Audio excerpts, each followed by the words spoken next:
From the voices that shaped our past to the conversations defining our future, SAfm celebrates 90 years. Durban, the promenade is calling and the purple wave is taking over the East Coast. It's time to lace up for the Hollywood Bets Durban 10-kilometer road race on Sunday, 30 August. The race covers the beautiful tour of the city, combining urban streets, scenic coastal roads, and stunning beachfront stretches with views of the Indian Ocean. Catch all the action live on SABC2 and SABC Plus from 7 a.m. on Sunday, 30th of August. The Hollywood Bets Durban 10-kilometer road race, brought to you by SABC Sports.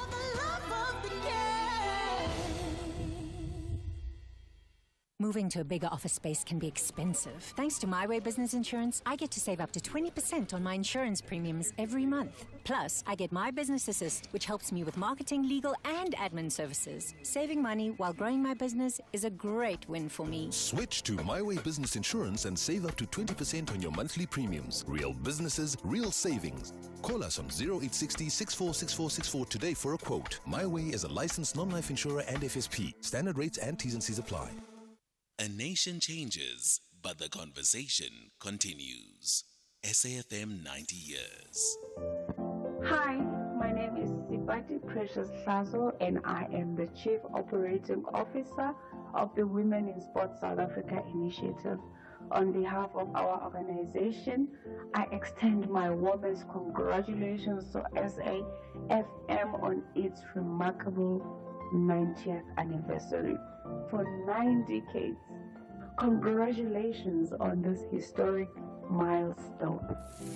From the voices that shaped our past to the conversations defining our future, SAfm celebrates 90 years.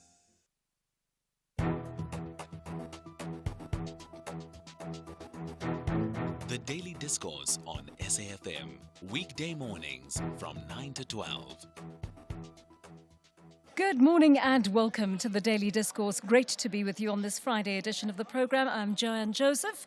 Melissa is producing the show this morning and taking your calls. Zelma is on sound today. Lovely to have you with us as always. If it sounds a little lively around us, it's because we're in the foyer of the towering Radio Park building here in Auckland Park. Now remember, apart from listening to us on the radio, you can also listen live on DSTV channel 814. You can go to our website, you can listen live there, or you could tune into the SABC Plus app, especially if you are on the move today. It's a very good way of keeping your finger on the pulse over the course of the day. Now remember, we are also video streaming our broadcast, so you can watch us from anywhere in the world on YouTube, Facebook and X. And don't forget, if you haven't managed to catch the show in its entirety, our digital team loads the podcasts onto our website. You can catch up on all our interviews on demand there. Welcome as well to our international audience that joins us from other parts of the world at this hour. All right, remember, we always kick off the show with an open line. Our studio line 086 000 2032, our WhatsApp line 0614 104 107. Make sure you keep those voice notes short, sharp and audible so that we can play as many as possible during the course of the show. Let me tell you what's on the menu today. So we're talking about the issue of child maintenance. I don't know whether you are in a situation where you are separated from your partner, but you have a child together. Or perhaps you haven't been married in the first place, right? And you've had to come up with some sort of agreement as to what the custodial agreement requires. And often as part of these custodial agreements, you will have to look at the issue of maintenance, right? Because that child needs to be maintained, needs to be looked after, fed, sheltered, sent to school. All of these are considerations. And so I want to ask what your agreement is and whether you have stuck to your part of the bargain if you are the parent paying maintenance. Because it really is a very sad situation. It appears that many parents are trying to get maintenance out of other parents who are simply not sticking to their part of the bargain. And consequently, it appears to be mothers mostly who are complaining that they do go to the courts, they try to use legal means to solve this problem, but unfortunately they're just not reaching any kind of resolution, and many of them have been left cash-strapped as a result of what's happening to them. And of course, in the process, the child gets neglected. So I'm going to ask you to weigh in on that, on both the WhatsApp line and the studio line, especially if you find yourself in that position. Then a little bit later on in the program, we're talking about the tobacco bill. And there's been an interesting comment by the former chairperson of Parliament's Portfolio Committee on Health. He was also the former Deputy Minister of Health, and that is Dr. Sibongiseni Dlomo. He's made some interesting comments about the legislation around tobacco use. And he's come out and said he doesn't clearly believe that South Africans are in a position to sometimes decide for themselves what is best for them when it comes to certain issues. And so he's given examples of certain other health areas in which the government has had to intervene, legislation and policy-wise, to be able to govern behavior, to encourage South Africans to behave better, to protect themselves in certain ways. He's given, for example, the example of HIV, right? And he said the same needs to apply to tobacco use. And so I don't know what's going to come about in terms of legislation or policy change, but it looks as though this is something that's not just costing lives, it's also costing government and the economy a lot of money. And so he wants to intervene in regard to that. All right, and then a little bit later on in the show, we're looking at this notion of quiet coping. I wonder, and we're looking at this as part of our Women's Month coverage, but I wonder how many women out there are quiet coping as we speak. I wasn't very familiar with this term until recently, but what I did realize is that a lot of women are operating anxiously with depression, in situations where they're being bullied or whether they're being offered a kind of workload or having a workload foisted on them that is really unreasonable, and they don't say anything about it. They remain silent about it because they're worried about victimization or they're worried about the consequences for the trajectory of their careers and so forth, and consequently they absorb all of the trauma and the pain and the difficulties that come with that. But it has a material effect on them psychologically and often physically as well, definitely emotionally, that's for sure. So we're going to have a chat about that. Are you quiet coping in the environment in which you are operating? And it could be in a work environment, it could be in a home environment. It could be in any of these contexts, but I want to hear from you. We're going to speak to a wellness expert who's going to talk us through exactly how we deal with this problem and also how we find the courage to overcome what we need to in order to advance beyond this. And then a little bit later on, we're staying with the issue of health, and we're talking about the National AIDS Council highlighting key issues to help fight HIV/AIDS. Of course, we're living in the lenacapavir age, right, where that is slowly being introduced into the country as another form of prophylaxis. And hopefully it's going to catch on for a greater part of the population once it's more widely available. But have we changed our behavior? Are we still taking unnecessary chances when it comes to our health? And what needs to be done to ensure that both HIV and other sexually transmitted infections are prevented? There is a way of preventing this. And then after 11 o'clock, I think this is going to be a highlight of the show. We're sitting down with the GCEO of the SABC. And let me tell you, from having worked here, started my television career here, and left for a while and come back after 16 years, this is a behemoth. The SABC is an enormous organization, and it reaches into the furthest parts of our country. And in one way or another, the SABC is talking to almost every citizen. At the very least, it is fulfilling some kind of responsibility to every citizen as a public broadcaster, right? And it's an important cornerstone of democracy in this country. And consequently, the responsibility for sitting at the helm of that project is an enormous one. I don't envy Nomsa Chabeli in any way, but today we're going to find out what it is that drives her, how she manages this organization that really is a behemoth. And we're going to find out from her exactly what she is able to tell us about what this job entails and what it's taken for her to actually take this huge responsibility on. All right, we are going to also take your calls in a moment, and I would love to take some of your calls.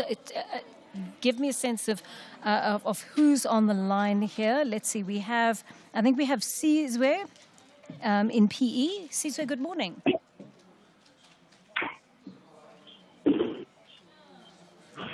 It must be Fix in Cape Town, am I right? Fix, is it you? Yeah, Fix in Cape Town, man. How are you? Great. I'm so well, thanks, Fix. Go ahead. Yes, thank you guys for taking my call. I remember yesterday we spoke about the issue of us or people calling on radio with serious allegations that may not be tested. But as an activist and as a person that his name was mentioned at the ad hoc committee, but failed to be invited because I have mentioned also in what's called submission the big names starting from the president. So what happens, guys, is that people that are known to be corrupt in government, in the SAPS, the person that actually deals a lot with the SAPS corruption in the Western Cape on a national level, these guys, they threaten you guys as media people or people that are actually on radio. They threaten you than threatening us on mentioning their names and what they do. And they fail when they hear of what I say to you guys on radio to come and defend themselves with me on the other line. So what they do is they are abusing you guys and they are making you, so they are making sure that you guys do not allow us to come and expose them on the radio so that whatever that we're saying may be tested. So they are closing the door on us, not to speak vocal on what they are doing. So this is why I'm calling, because in the Western Cape and Cape Town, the police are way too much corrupt. I'm not too sure why the Majanga Commission was actually focusing on issues that were actually said by Joanne only. But the Western Cape is right on top. Things that actually were happening in the Western Cape are worse, man. Things that are done by Pidikele and by the Provincial Commissioner. I'm talking about the big guys in the Western Cape. I don't want to mention names right now because they will threaten you. They've been doing this for years because I've been on radio talking about this issue since Latina Kamwendo on Metro FM. Yeah. So, let me tell you the truth. Yeah, so Fix, I hear you. And we do receive death threats. I might tell you that. We've all had it, had these threats made against us at some stage. But that doesn't necessarily stop us from telling the stories we want to tell in media. Do you know what I mean? I mean, I could do an interview with you for argument's sake, and regardless of whether someone phoned me and said, you're not allowed to do this interview, I'm still going to do the interview, right? Sure. But now my point is they're threatening you guys because you're doing your work and your job. It is your duty for you guys to listen to us. Then if they feel that we are wrong on calling your shows, guys, by exposing them, they should call us. You see, they should call us and call us to order. Not even one single time whereby a case has been opened against me for mentioning people's names, something from Arnold Lamour, Martin Tetwa, and lots of people that I've mentioned, including the president himself, Pegitele. There's a lot of people that I've mentioned on radio. But none of these people managed to actually open a case against me. But they threaten you guys so that you may block us from exposing them, which is very much unfair, man. No, it would be. You guys. No, Fix, it would be unfair if we succumbed. But the point is that we don't. You know, our policy is that we do what we have to do. And so, sure. There are cases, certainly, where journalists' lives are threatened all the time. I mean, there's some journalists I know of right now who've broken the big stories who are walking around with bodyguards, right? But that's what we sometimes have to do in order for us to be enabled to do our jobs. Thank you for that, Fix. Tsepo in the Northwest is on the line to us. You want to talk about the M4, Tsepo? Hi. If you are a passionate sports fan between 18 and 35, this is your moment to step into the spotlight at the 19th edition of the SA This is why I asked for breaks, so that I know when the breaks are. I don't know why she didn't tell us that there wasn't a break. And will enjoy an all-expenses paid trip to Sun City, a 10,000 Rand cash prize, and the opportunity to interview the Youth Junior Sports Star of the Year live on SABC 1 on the 23rd of August 2026. Visit the Department of Sport, Arts and Culture website or official social media What other pages breaks to have we got? enter. 40 Entries mil and what close else? At 12 noon on the 9th Guys, of there's August also- 2026. There's an echo, so I can... Yeah. You are listening to Joanne Joseph on SAfm. Well, apologies for that. Tsepo, we were interrupted as we were about to chat. Tsepo, you want to talk about the M4 road. Hi.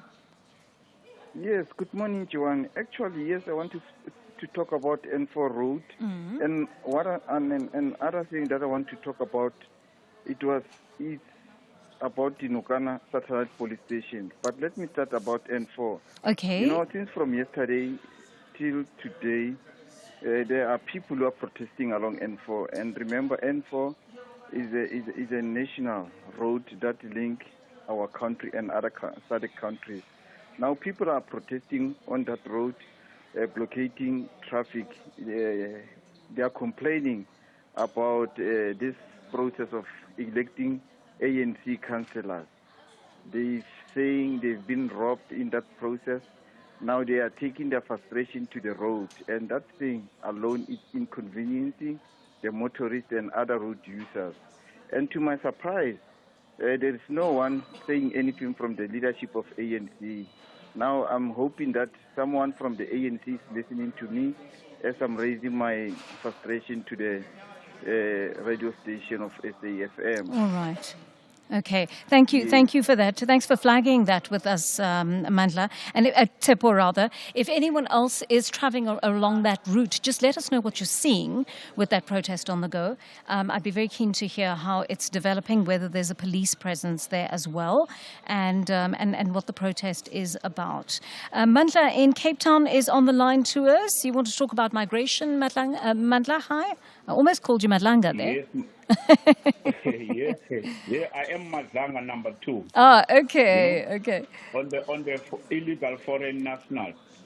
Yes. My sister, I'm going to talk about illegal foreign national. Yes, yes, I know that. To speak Finnish before you interject with questions, please.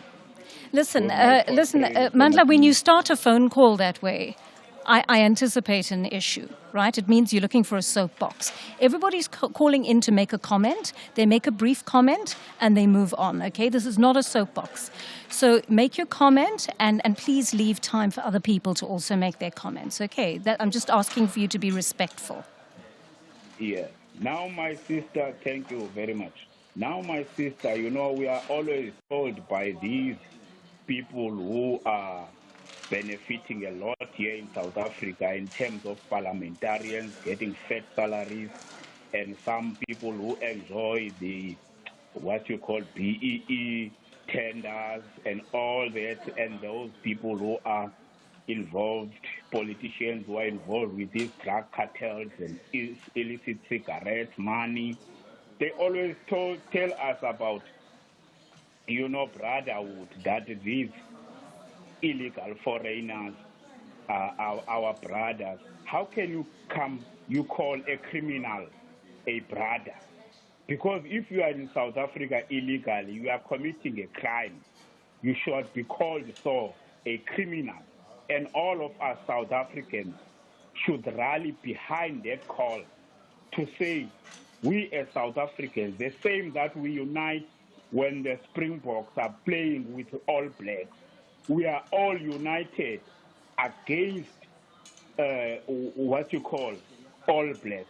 It's the same with illegal foreigners. We should all South Africans unite against them. You know, my sister, these Ethiopians, Somalians, Bangladeshi, you know, Pakistanis, when they come here, they don't want South Africans to work together with them.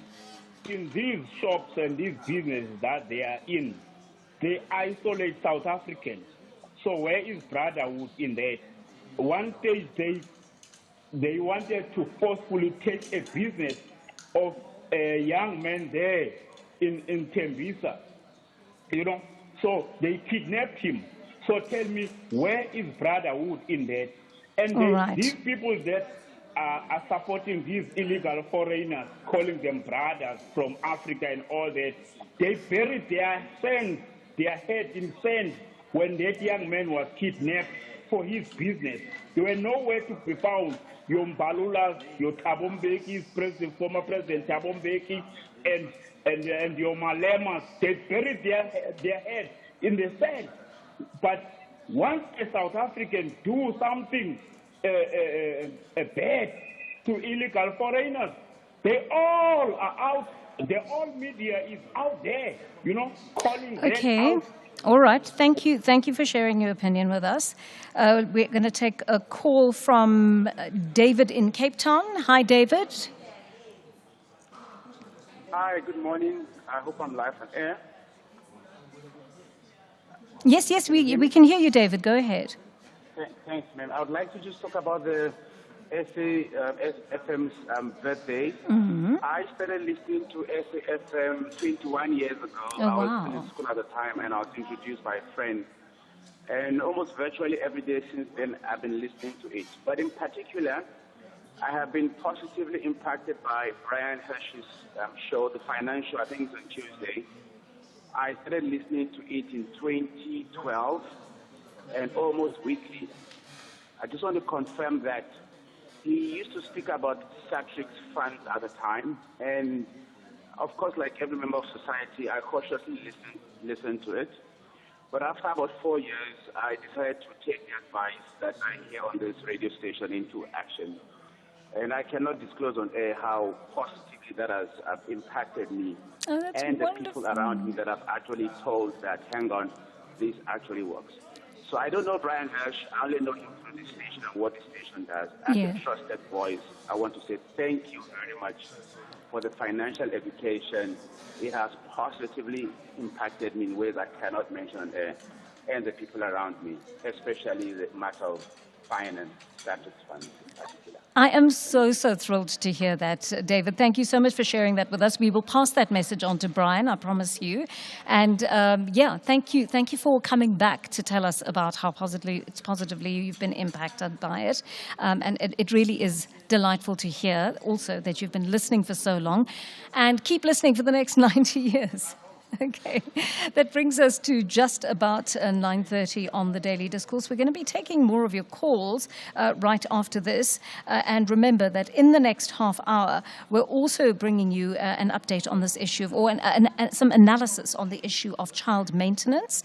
So get ready to dial in, get ready to send us some voice notes on this issue as well. If you have been impacted by the issue of child maintenance, you've not been able to get what is entitled to you and your child primarily, give us a shout on 086 000 2032. All right, it is 9:30. Time to get your latest news headlines with Ann Musa. I've got an echo, guys. Good morning. Thanks, Joanne. And the headlines, the ANC in the eThekwini region says they are not aware of any threats against the late Ward 17 councillor, Spusiso Gwela. He was gunned down yesterday while assisting people in his office, allegedly by a gunman who was in the queue for assistance. Cooperative Governance Minister Velengusini Hlabisa is expected to proclaim the election date today. The proclamation of November 4th as the election day will trigger an immediate legislative freeze on the voters' roll at midnight. And an investigation has found that Russia is systematically seizing tens of thousands of homes in 4 Ukrainian regions it annexed following its full-scale invasion of the country. I'll have details on these and other stories at 10.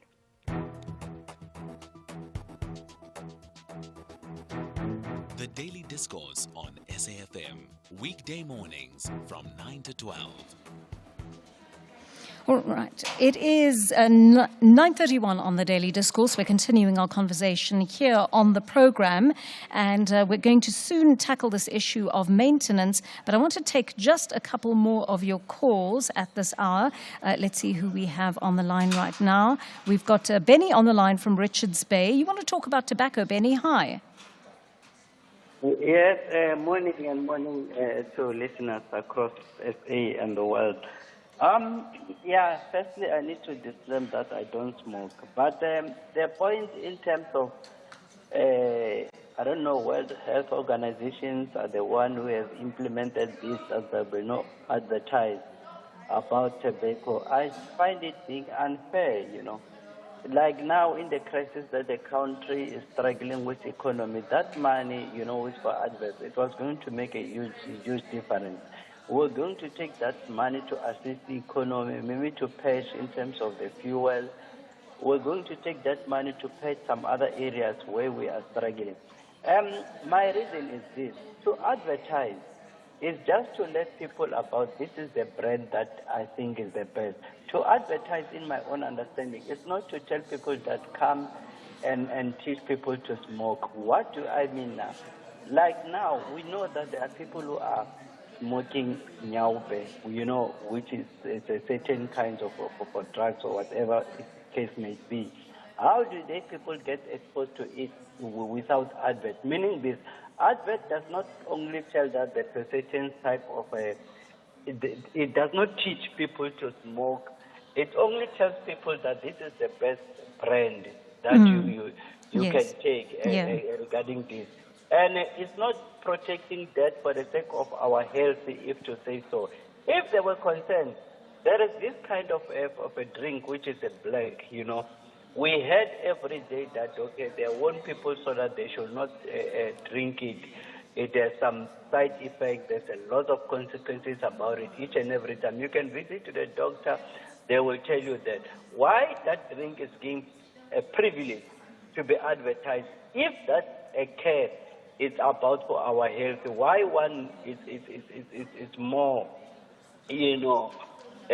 given opportunity, the other one is being disadvantaged, which is being unfair. I tend to support the guy who mentioned about the issue of the tobacco. And remember this, there was even used to be a soccer tournament, which it was making a huge contribution because there was a certain sponsorship from that tobacco that was making, which I believe that gap, for advert, it was that money, it has a great impact in our life, Yes.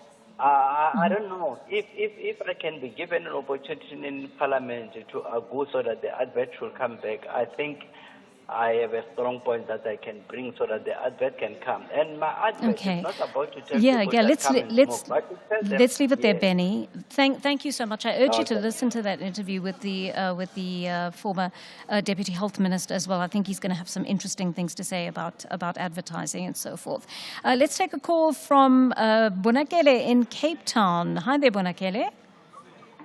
A very good morning, JJ. Mine will be very quick, and then I heard a lot of people, they talked about this yesterday. Yes. That is regarding the allegations made by Nkosazana Dlamini Zuma, Balula and Lamola. I'm surprised and disappointed about her comments. That's why other people were asking questions as to why she kept so quiet. Why now? And in fact, the question I would like to know, what is it that she wants to achieve regarding this whole thing, these allegations? And, she played a part being the minister and then holding positions in the ANC. And I know she has retired, but she comes up with this thing. That's why I'm asking myself questions. And in a situation where the ANC is right now, you see, the ANC is trying to unite itself, but here comes a stalwart, one of the stalwarts coming with allegations. I'm not sure whether she's trying to destroy or tennis and whatever that is. That's something that I was just thinking about it. But the only thing that I can say, I'm not sure if whether Mbalula and Lamola, they're going to challenge this. But if the allegations are true, she must come forward. Yes, and yes, if absolutely. there was anything wrong, come again? Yes, no, I agree with you. I agree with you, and I think it should have been done in that forum. At the time when she suspected it was happening. I don't think... I mean, I wonder why you would come out in a podcast, a few years later to say something, to talk about something that you suspected was happening at the time, which is clearly in contravention of the party's policy, but is highly unethical conduct if it were true.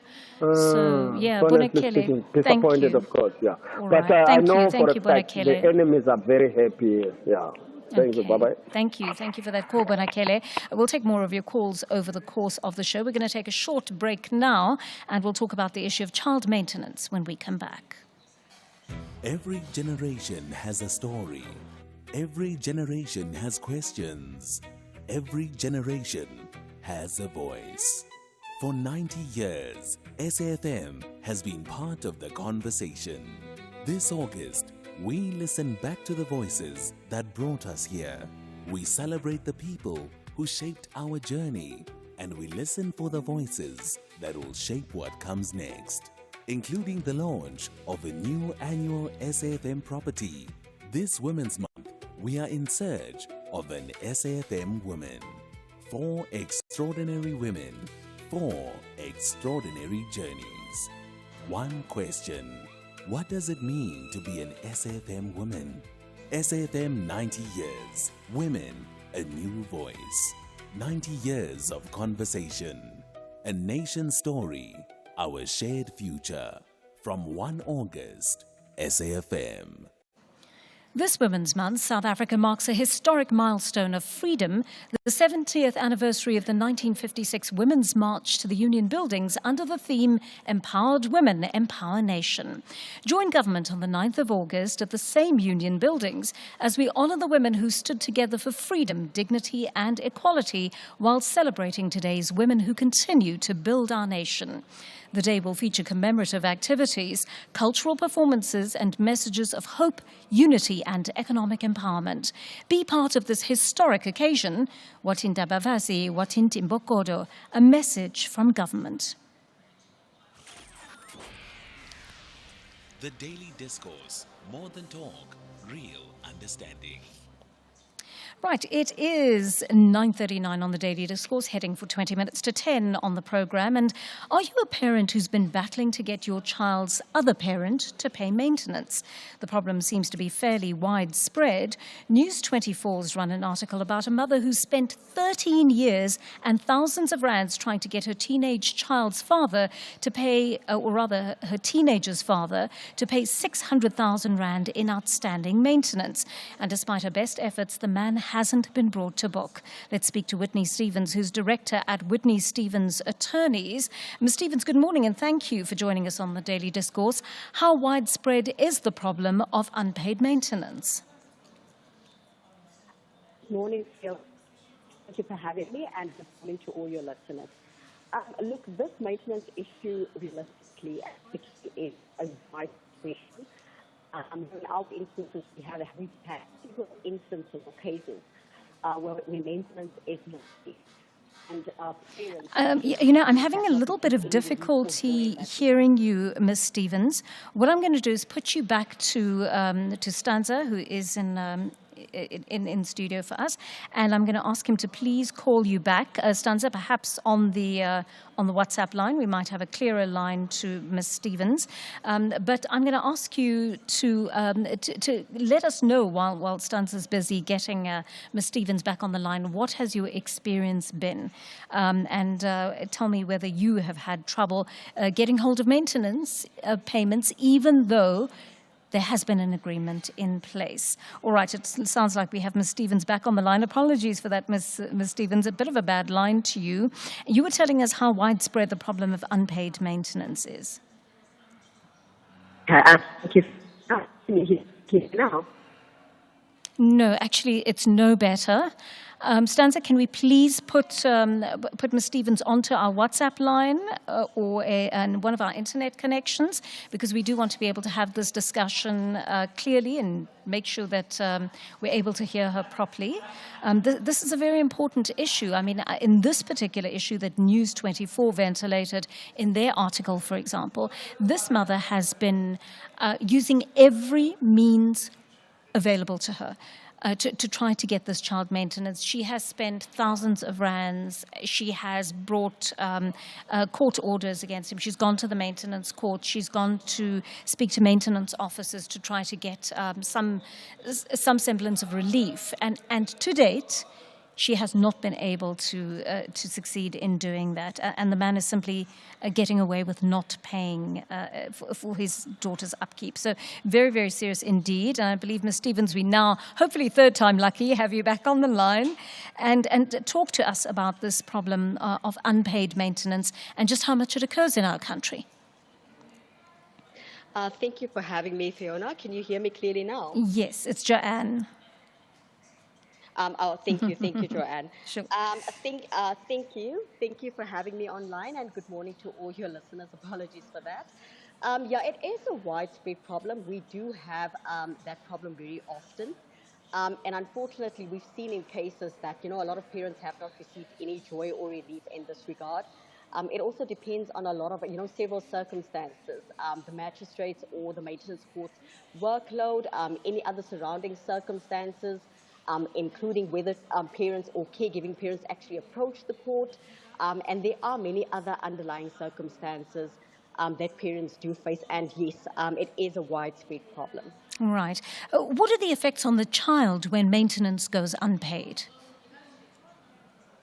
So, of course, the Constitution, our law says that the best interest of the child is of paramount importance. So the Constitution, which is the highest law in our land, makes priority with respect to financial support towards children.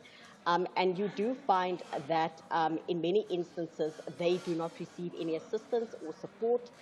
And you do find that under such circumstances, children do suffer under that. Remember that a child is adversely affected by whatever decision a parent makes or whatever decision both parents make. So if a child is not supported financially, ultimately the child psychologically, emotionally, and sometimes even physically is subjected to some kind of, prejudice.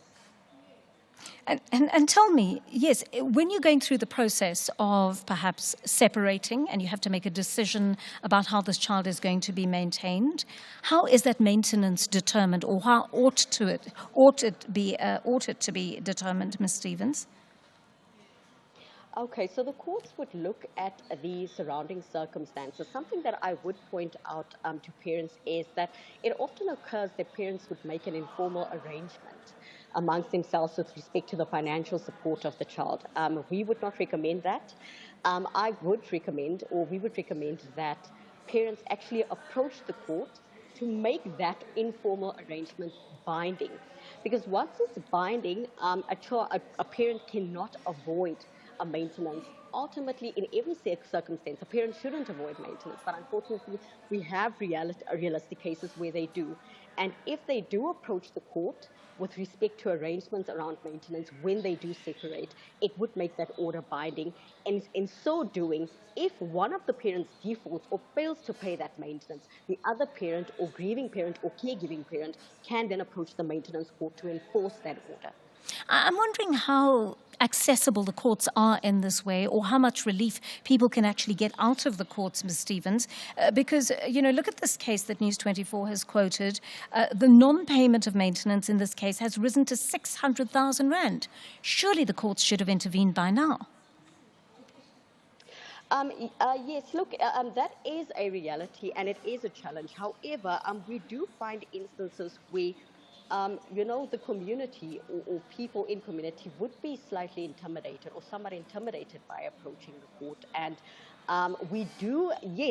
there are possible challenges with respect to enforcing a maintenance order. We do look, like I said, at the surrounding circumstances, such as, the caseload of the court. We also look at the circumstances of both parties, whether the other party or the other parent is challenging the maintenance. We also look at, delays in court. One should also consider, shortages in staff. So those challenges are there. However, the Maintenance Act makes provision for maintenance to actually be realized. So, members in the community or community and listeners should make use of those mechanisms. They should not shy away from the courts because of the realities happening around them. The main aim here is to look at the best interests of the child. Like I said, whatever decision a parent makes, whether the caregiving parent or the not-paying parent makes, ultimately affects the child. So the sooner a parent or caregiving parent who has not received the maintenance goes to court or approaches the maintenance court, the sooner that individual can be assisted. My concern is that the lack of professionalism in legal maintenance structures often leads to situations in which women in particular will merely stay in failing or abusive relationships so they don't have to fight these battles over maintenance with very little assistance from the enforcement agencies. Definitely. In the plight of gender-based violence, that is a reality where, many, for example, in instances where mothers are vulnerable and they are financially dependent on that individual, there are definitely those instances. And there are other avenues in addressing that issue. But you cannot shy away from the maintenance court or not approaching the maintenance court for that reason. There are avenues in place. There are procedures in place for that very purpose. The court is open to assist the public. They are there to serve the public. And in fact, I would even encourage that the individual raise that issue, that they are financially vulnerable, so that if the complainant parent or grieving or caregiving parent is in a situation where they are staying with the other parent and the parent refuses to maintain them or financially abuses both the grieving partner and the child, the court would be there to enforce that order or to make a suitable order to ensure that both the child and the mother are protected. So listeners should definitely go to court. Do not take matters into your own hands based on, for example, assumptions. I want to take a call, Ms. Stevens, from one of our listeners in Dobsonville. Sammy is on the line to us. Sammy, do you have a question or a... Hello? Hello? Hello, Sammy. Hi, can you hear me? Yes, Hello? we can hear you. Okay, I like. Yes, let's say, what does a father do in a case where the mother doesn't contribute anything to maintenance, and then she wants all the financials to be carried over by the father? She doesn't contribute anything. She's hide behind the fact she's a primary caregiver, and then she makes like excessive demands. Like, for example, she will say, "No, I want my child to go to this school. I want my child to wear this type of clothes. I want my child to wear this," but she doesn't contribute anything. She just wants the father to contribute to do everything, and on her part, and then she's crying about the father doesn't pay, but she does this. She doesn't contribute anything, and then she goes to the court. How does the court resolve this issue? Okay, that's a very, very important question, Sammy. Something that I would encourage you to do is to approach the court first. Do not take matters into your own hands, because what often happens in such instances is that look, there are circumstances under which the mother would be providing. I've noted that you said that she might be hiding behind the fact that she's the primary caregiver. Remember that there are expenses that are ultimately incurred that you do not take note of on a day-to-day basis, right? There are also circumstances where the other parent could receive some kind of financial assistance from close relatives, friends, parents, and that would also be part of her contribution. However, this does not mean that she does not have, she still has a duty. However, you as the other parent should not withhold that maintenance as a form of punishment, because remember that ultimately the child is affected. I've said before that whatever decision parents make, the child is affected by that, and the child's right is of paramount importance. So if it happens that a child, that the mother is unemployed and she's unable to care for the child, you still have a duty to maintain that child. If you do have a grievance in that instance, you need to approach the maintenance court. If she is making or he is making ridiculous demands, you need to approach the maintenance court so that they can assess the circumstance and make a suitable order in that regard.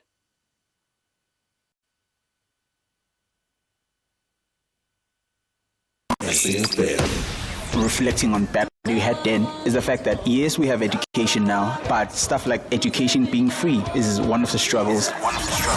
Sao Tome and Principe proves that small nations can still shine bright. In every island, in every forest, in every wave, there is peace. Sao Tome and Principe, peaceful, tropical, and resilient. This is what we are becoming. SAfm, leading the conversations that move us. Behind every successful woman is a story few people know. The doubts, the determination, the disappointments, the courage to keep going.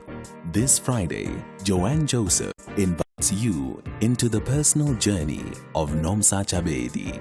Her leadership story, not as the SABC Group Chief Executive Officer, but as a daughter, a leader, a mentor, a woman whose life continues to inspire others. Be part of an honest conversation about leadership, resilience, and purpose. The Daily Discourse, Friday from 9 a.m. Celebrating 90 years of conversations that move us.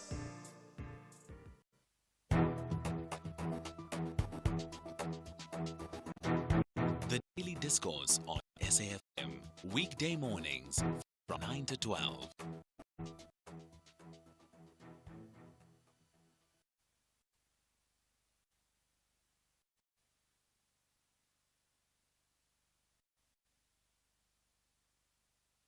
In case you missed it. Can you respond to the allegation that he made against you, that you told him he would not be fired, but seemingly changed your mind?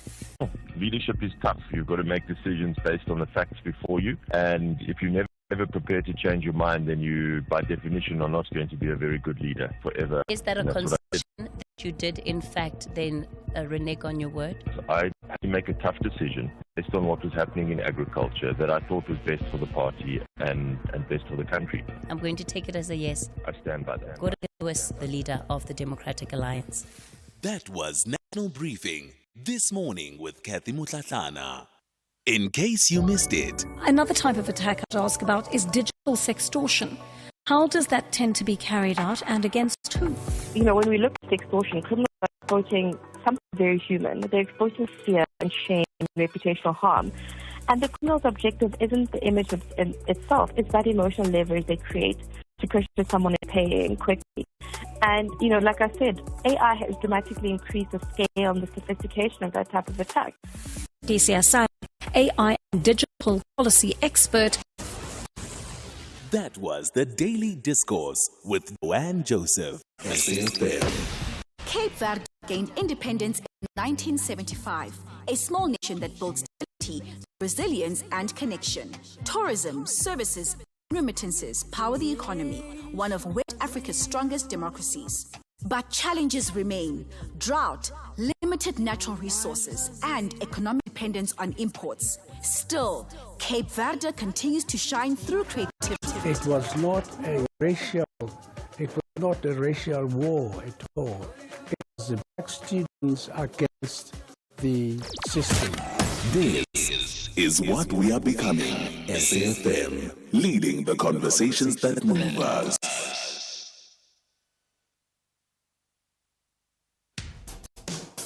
SAfm has signed a code of conduct that's enforced by the Broadcasting Complaints Commission of South Africa. Under the code, we are committed to giving news that is accurate, comment that is fair, and programming that is not harmful, does not amount to hate speech or contain violence or explicit sex. If you think we are not living up to that code, then you can inform the Broadcasting Complaints Commission of South Africa. Direct any complaints writing to the Broadcasting Complaints Commission of South Africa. PO Box 142365, Craig Hall 2024. Fax to 011-326-3198 or an email to bccsa@nabsa.co.za. For more information, please visit www.bccsa.co.za.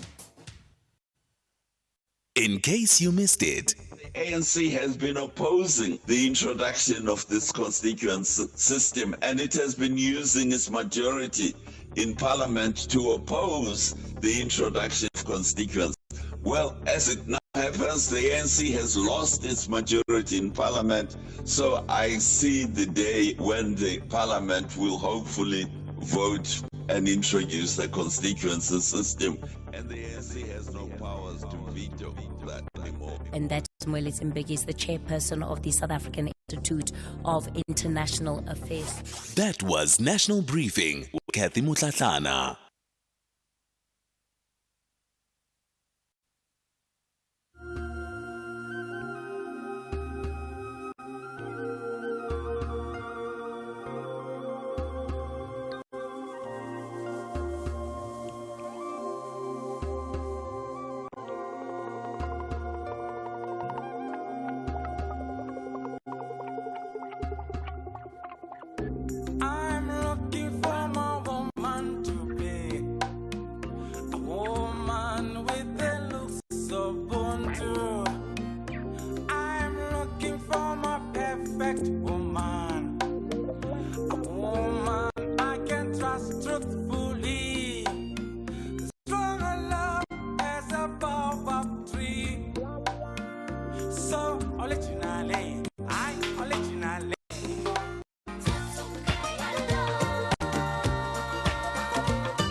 Hello to talk.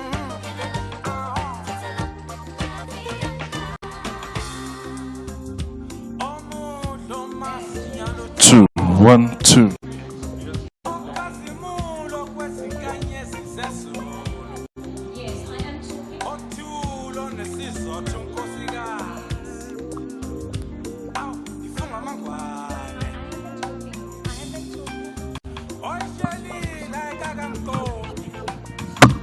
Yes, okay. Can you hear me now, Zolma? Is this better? Okay, so there was a problem with the mic, obviously. Yeah, okay. All right. So what are we going to do? Just take this to 10 o'clock. And what happens with Whitney? What do we do with Whitney? Yes, yes.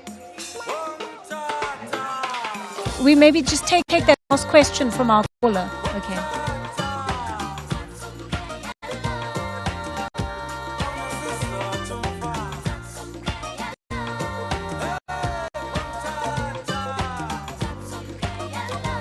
Yeah. Yes.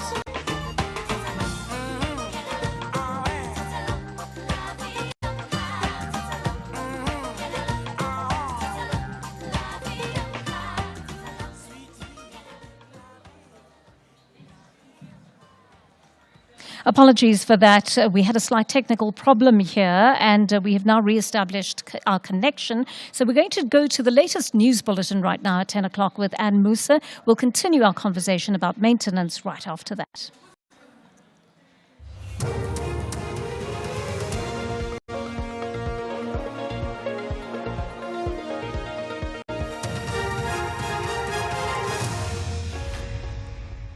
Thanks, Joanne. In our top stories, ANC aware of threats against murdered Ward 17 councillor, and SABC officially launches election period. Good morning. The ANC in the eThekwini region says it's not aware of any threats that were made against late Ward 17 councillor Spusiso Kwela. He was shot and killed yesterday while assisting residents at his office. It's alleged the gunman was waiting in a queue for assistance before opening fire. The KwaZulu-Natal Political Killings Task Team has since taken over the investigation. eThekwini Speaker and ANC Regional Convener Thabani Nyawoza says he had not been informed of any threats against Kwela prior to the shooting. If there were such threats, I would have been the first person to be aware, because it would have been informed me if there are threats. Even in my engagement with his family and even members of the ANC in Ward 17, no one shared with me any information about threats that were directed to Councillor Kwela. You can even see in the manner he was killed. He was in his office with no protection or no security guard because he was not aware of any threats.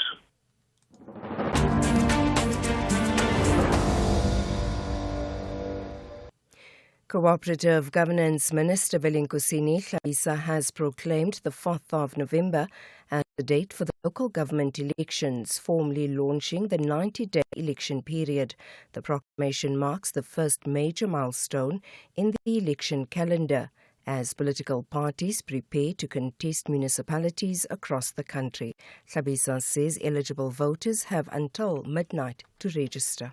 Indeed, today, the 7th of August, is a day on which the government gazette for our country is going to release the proclamation which officially announces 4 November 2026 as the date of the local government elections. We have been talking about this date, and today I am making it official that the people of South Africa must have their say and bring a fresh air in the local government space.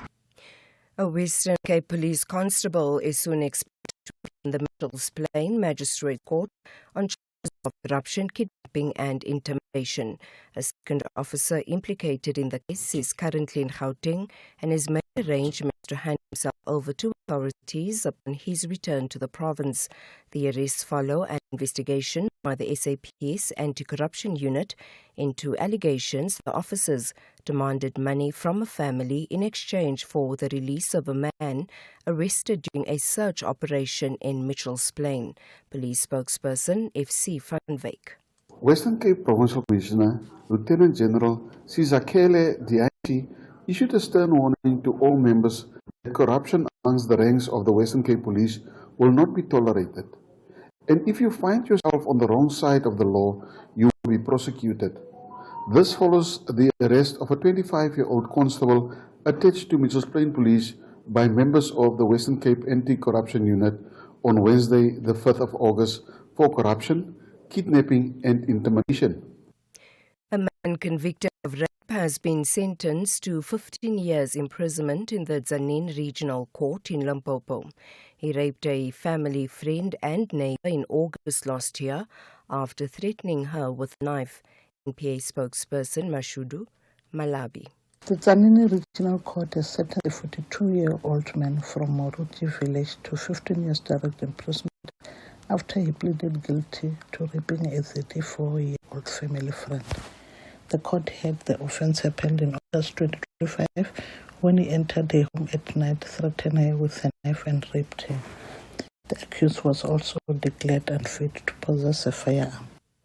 And finally, an investigation has found that Russia is systematically seizing tens of thousands of homes in 4 Ukrainian regions it annexed following its full-scale invasion of the country.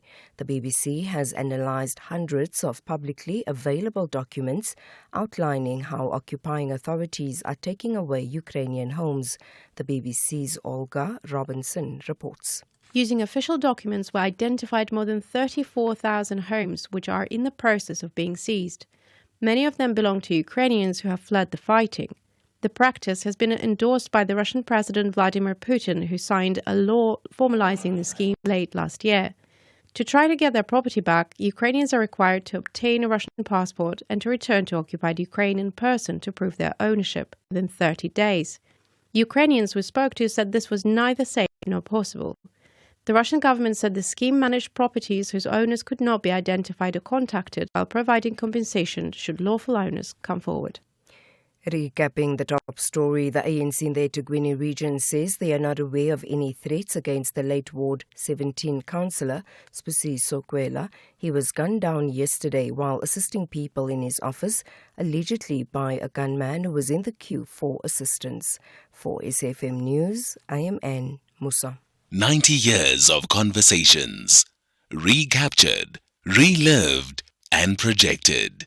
SAfm. Looking for exclusive content, live events, and special broadcasts like the Madlanga Commission? Then connect to the all-new SAfm Connect stream. The Madlanga Commission, live and uninterrupted from 9:30 Monday to Friday. SAfm Connect brings you more of the conversations that matter. Listen anytime, anywhere by visiting connect.safm.co.za or stream directly on SABC Plus at sabc-plus.com. SAfm Connect. More conversations, more access. There's much more coming. A nation changes, but the conversation continues. SAfm 90 years. Hello, my name is Dr. Matsidi Soselo, a senior researcher at the Center for Social Development in Africa at the University of Johannesburg. Congratulations to SAfm on celebrating an incredible 90 years of service to South Africa. For 9 decades, SAfm has been more than a radio station. It has been a trusted platform for informing, educating, and connecting people across our country. From the voices that shaped our past to the conversations defining our future, SAfm celebrates 90 years. Daily Discourse on SAfm with Joanne Joseph, unpacking the issues that matter.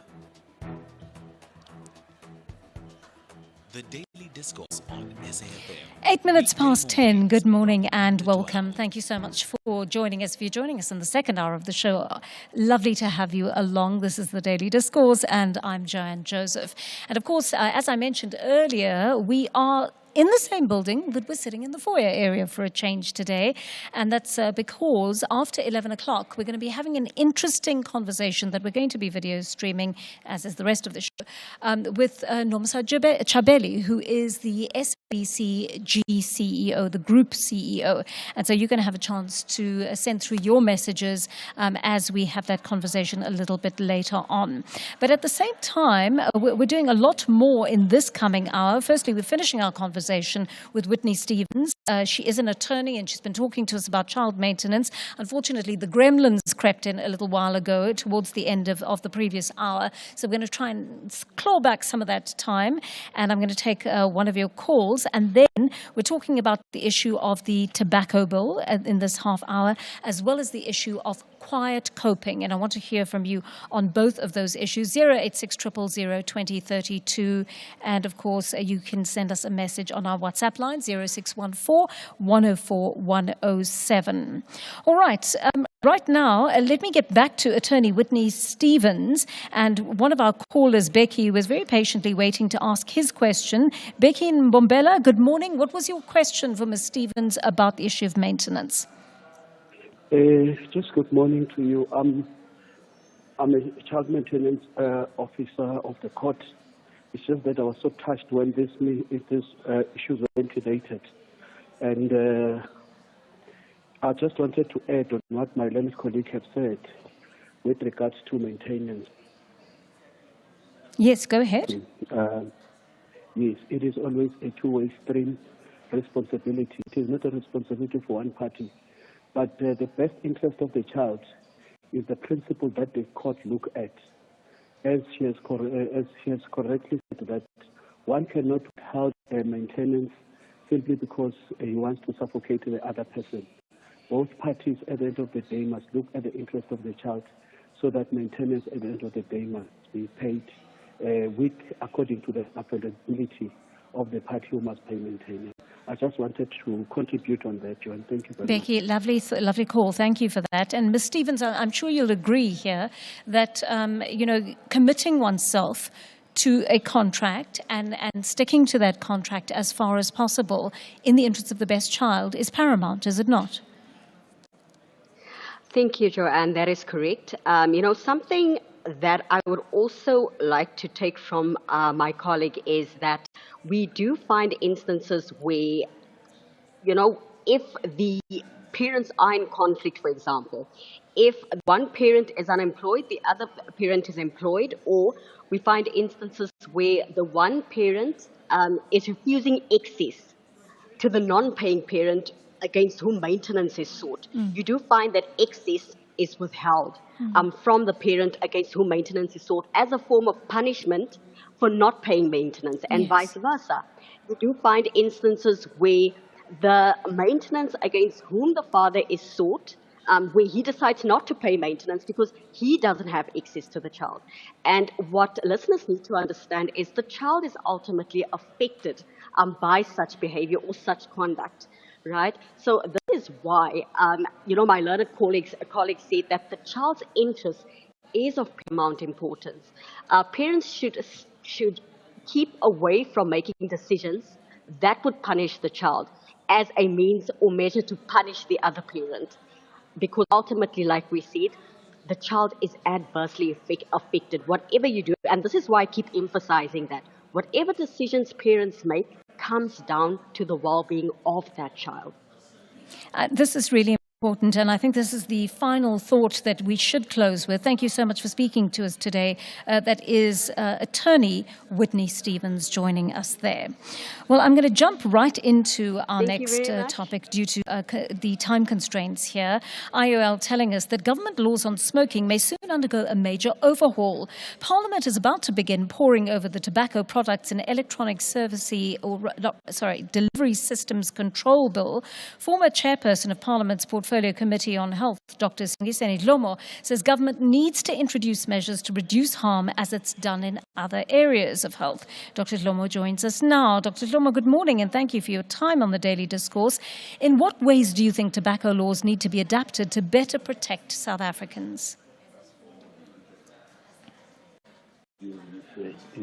Joseph, and good morning to your SAfm listeners. Happy birthday, happy 90th birthday on the SAfm. Thank you.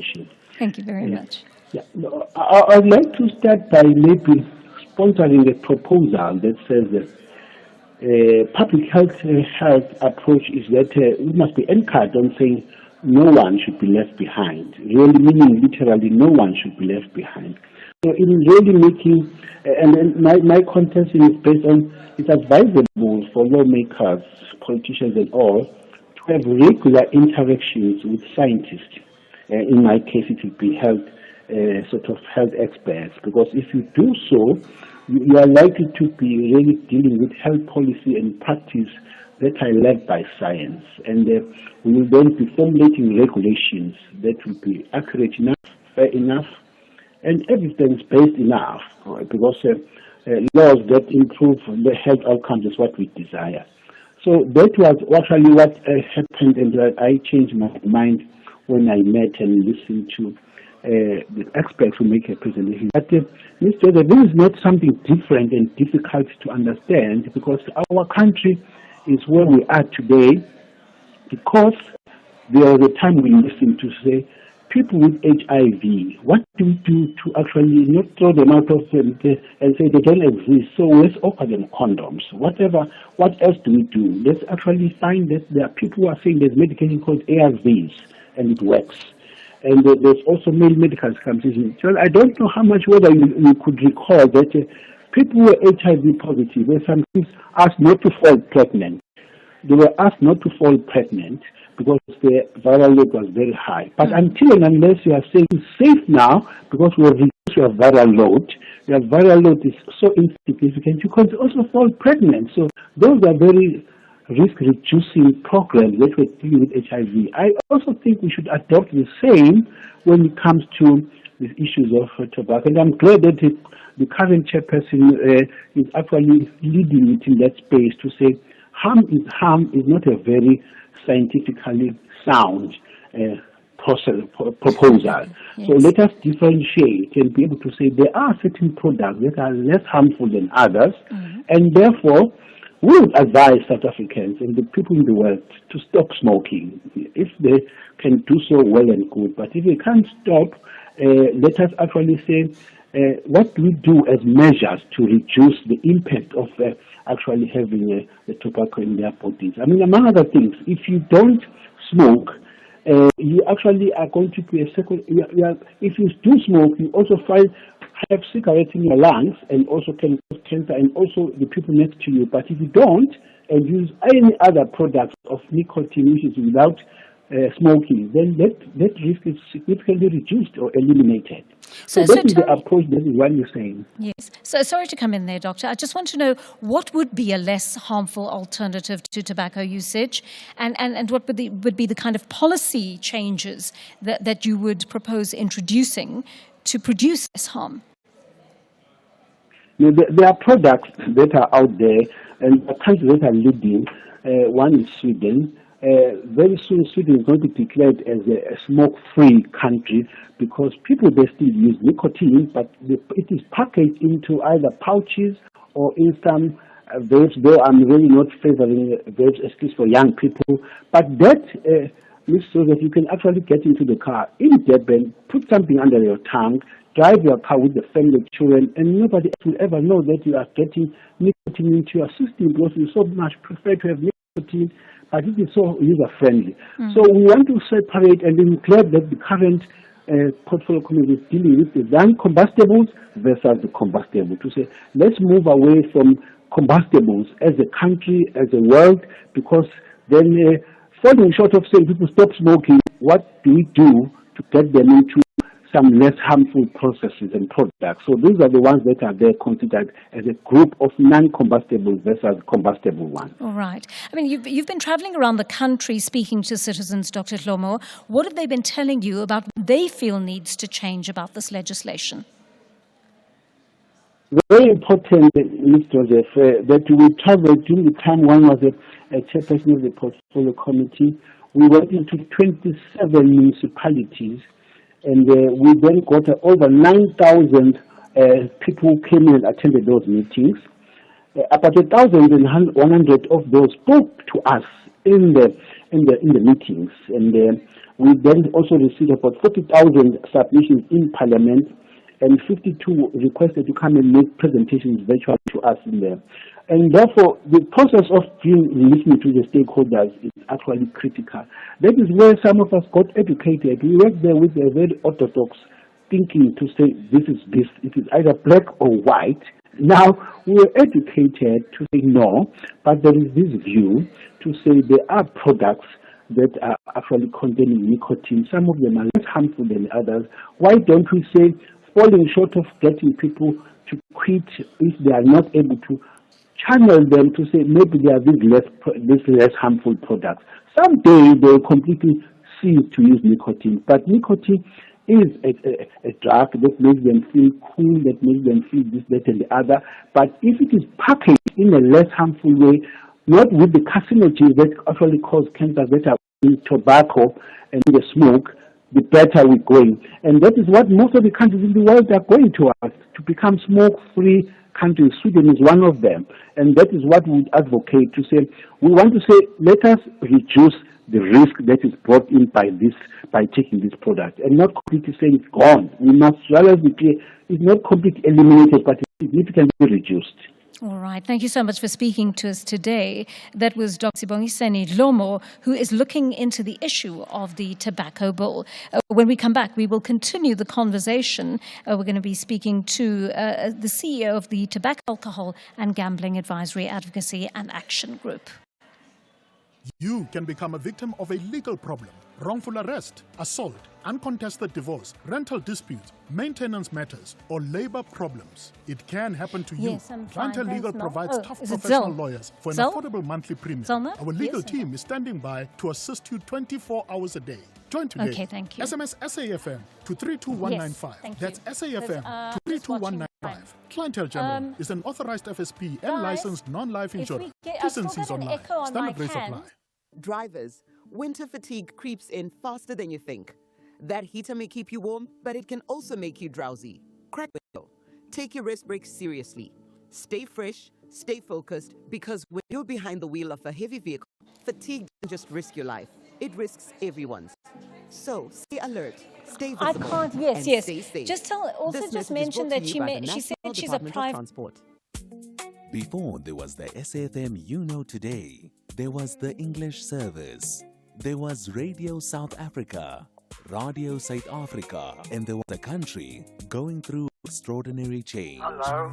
Good morning, Mr. Raphael. From the darkness of apartheid, I have to inform honourable members. through the states of emergency, Earlier, it was reported an explosion had occurred at an ESCOM. through the release of Nelson Mandela, Comrades and fellow South Africans, I greet you all. through the birth of a democratic South Africa. As we know, elections do not create change, they create only the opportunity for change. The conversations continued, and in 1995, a new SAfm emerged. A new country, a new voice, a new chapter. This August, SAfm looks back at the journey that brought us here. The voices, the moments, the people, the history. 90 years of conversation, a nation story, our shared future. SAfm turns 90 from 1 August. SAfm, the conversation continues.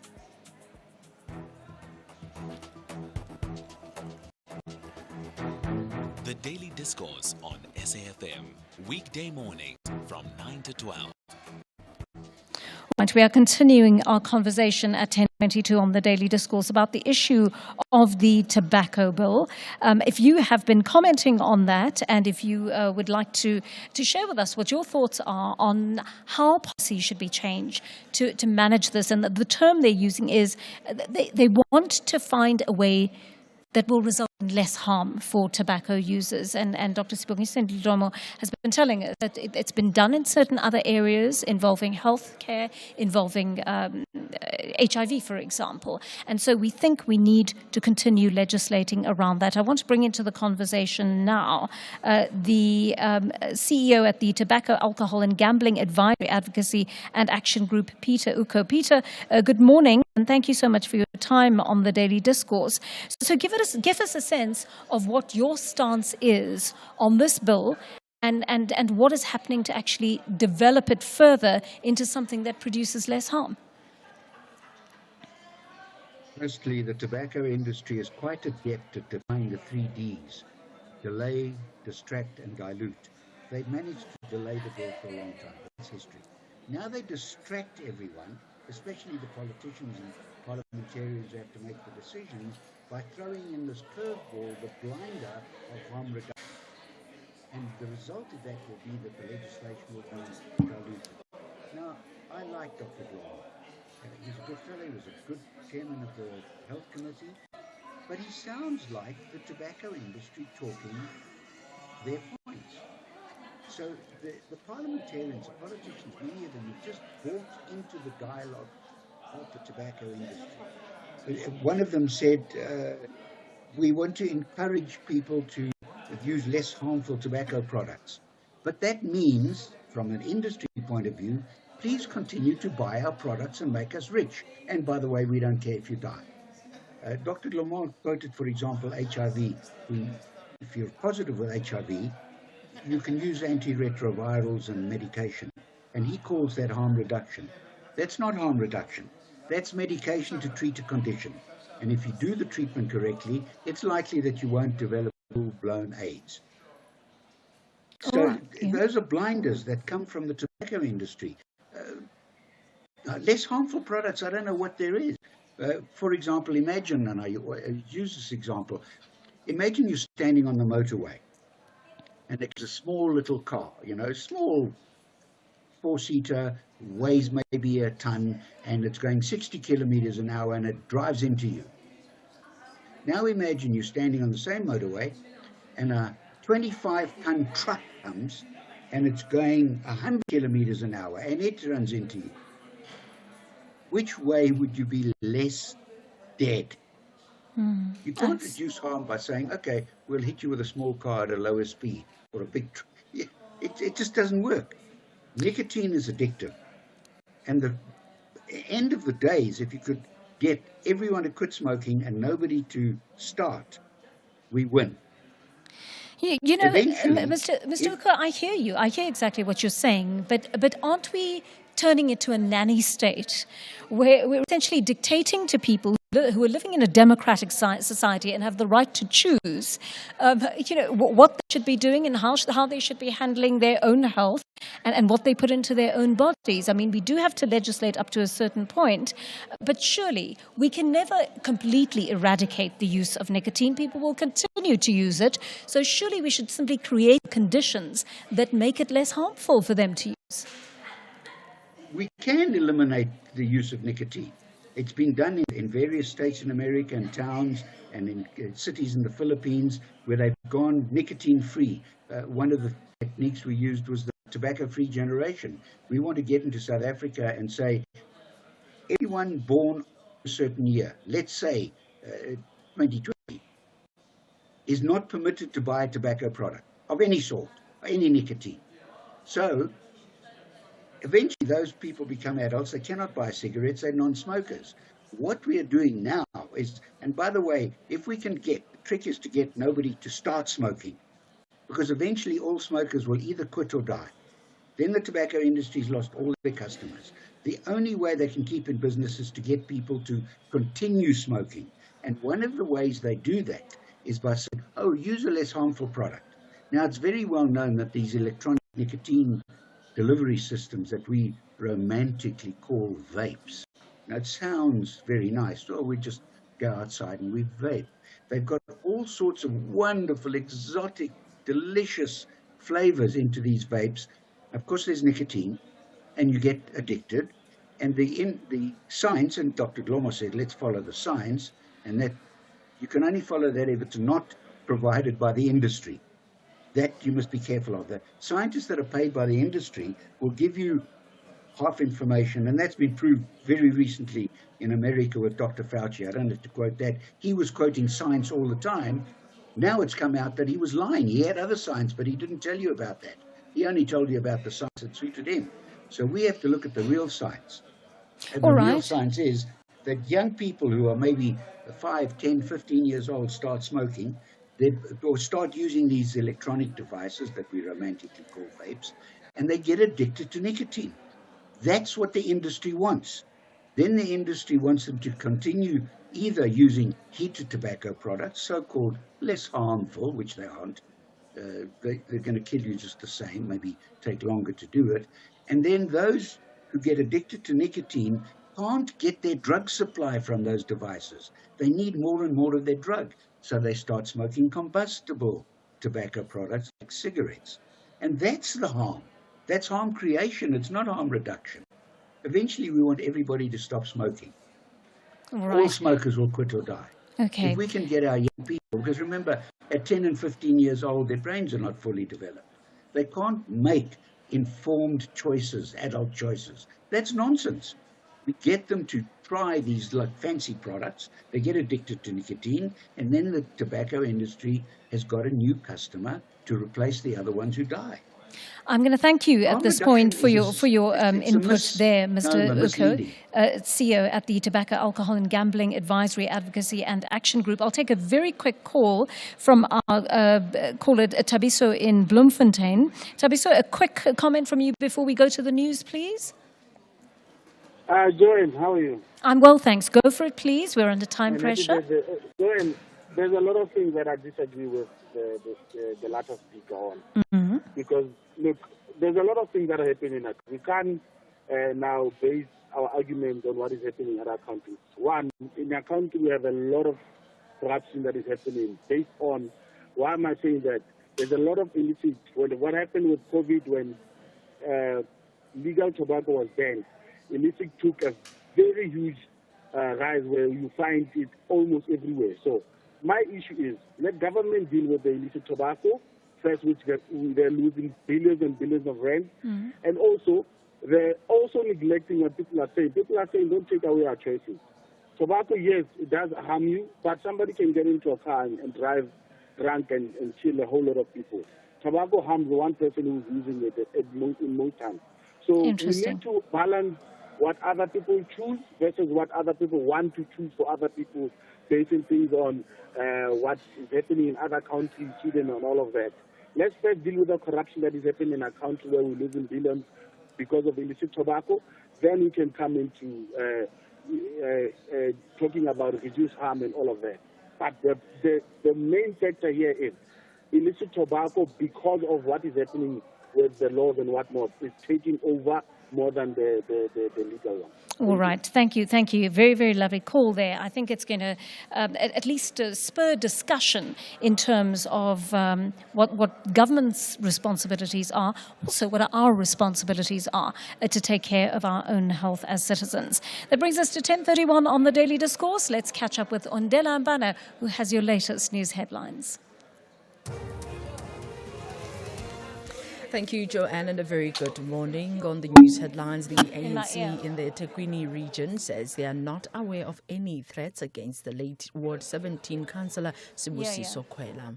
Cooperative Governance Minister Velengosini Tlhabisa has proclaimed the 4th of November as the date for the local government elections, formally launching the 90-day election period. And South Africa has kick-started its SADC leadership by assuming the Standing Committee of Senior Officials Chairmanship. The handover from Madagascar was in Durban, KwaZulu-Natal, where the main summit will take place on the 17th of this month. A full update follows at the top of the hour. She's going to battle. The Daily Discourse, more than talk, real understanding. Let me try the speaker. Let me see if that helps. I'm going to have the cans on anyway, so I won't be able to hear myself, but I think that's preferable to hearing an echo. The Daily Discourse on SAfm, weekday mornings from 9 to 12.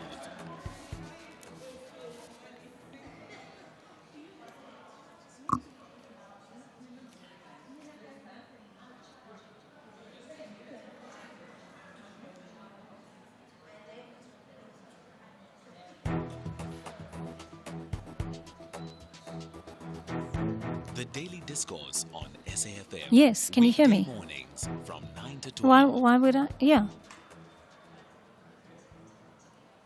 10:33 on the Daily Discourse. Thank you for joining us. We are in the second half of this hour.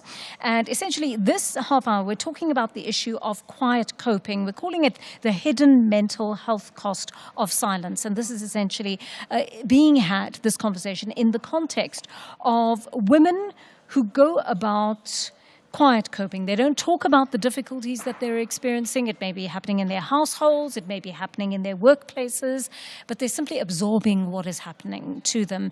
And consequently, they're suffering from anxiety, from depression. They're not able to cope because they don't have an outlet to speak about the problems that they're experiencing. And in many cases, even where they do have the outlet, many are choosing not to speak out for fear of what consequences will be. And so we're having a conversation about that in just a moment. And if you are one of those women, and maybe you're not, maybe you're one of the men who listen to us who's found himself in much the same situation, please talk to us about what you've been experiencing, why you've chosen to quiet cope. Do the circumstances not allow for you to speak out? And essentially, are you finding other ways of coping? But are those ways of coping starting to impact on you emotionally in particular? All right, so I'm going to take a couple of voice notes before we go to this next interview, because many of you are commenting on the issue of the tobacco topic that we raised in the last half hour. Let's listen to some of your voice notes.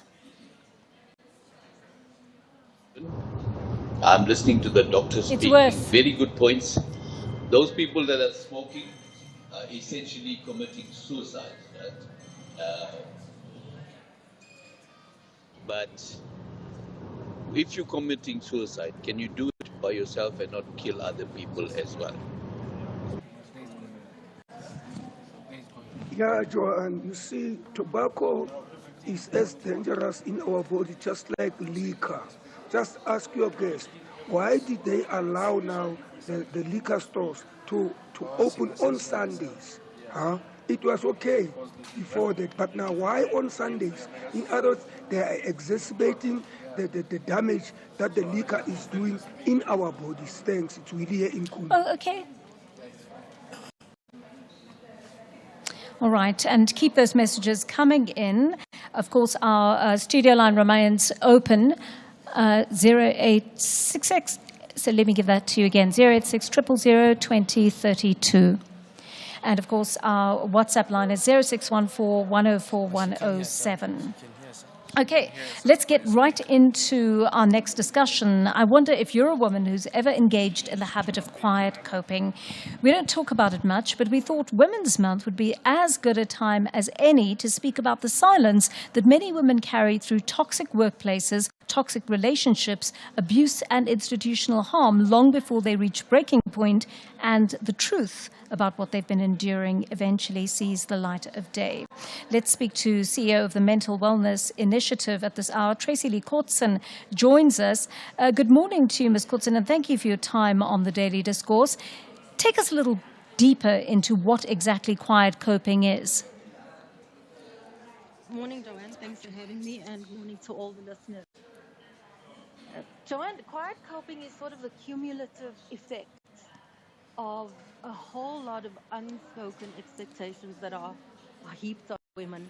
And you were right prior to us getting on the line to preempt that by saying men do have a version of this. It looks a little bit differently between the groups of sexes, but men absolutely carry a cost as well.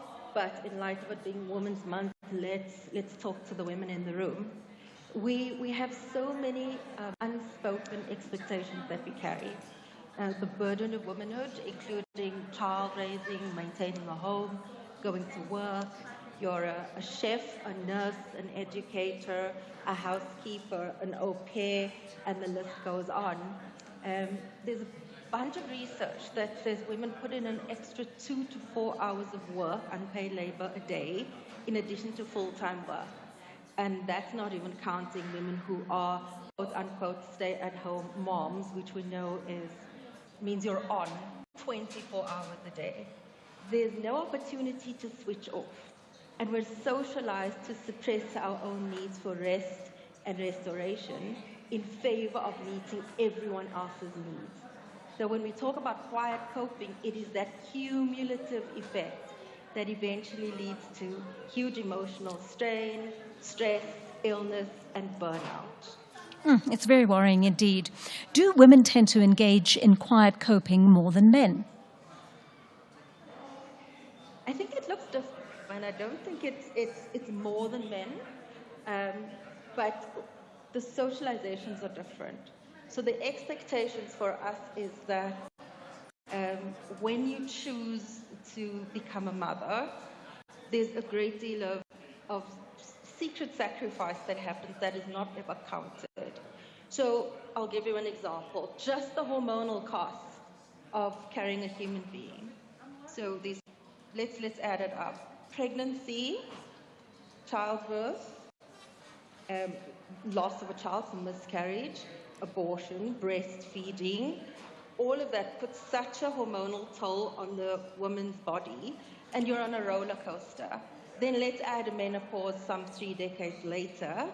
And these are the things we don't even talk about. So there already is an element which registers differently from what men carry.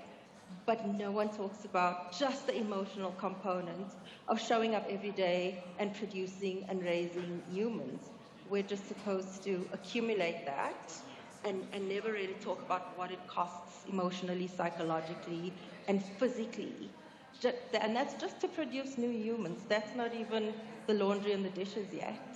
Absolutely. So I want to continue this conversation in just a moment, Ms. Courtson. Let's take a short break. When we come back, hopefully we'll also have some calls and messages from our listeners who can give us a sense of whether they're experiencing quiet coping in their lives now. For 90 years, South Africa has changed.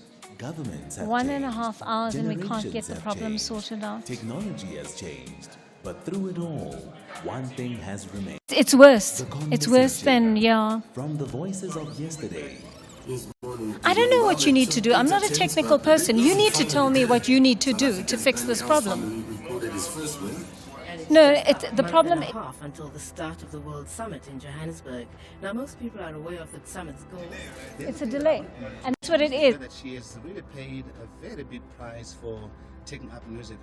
Because what happened is that she left her daughter, one and only daughter. You're listening to SAfm 104 to 107, and it's time for our music documentary series, The Music Makers. What is it all about? To the voices shaping tomorrow. This August, SAfm celebrates 90 years of conversation. A nation's story, our shared future. SAfm turns 90 from 1 August. SAfm. The conversation continues.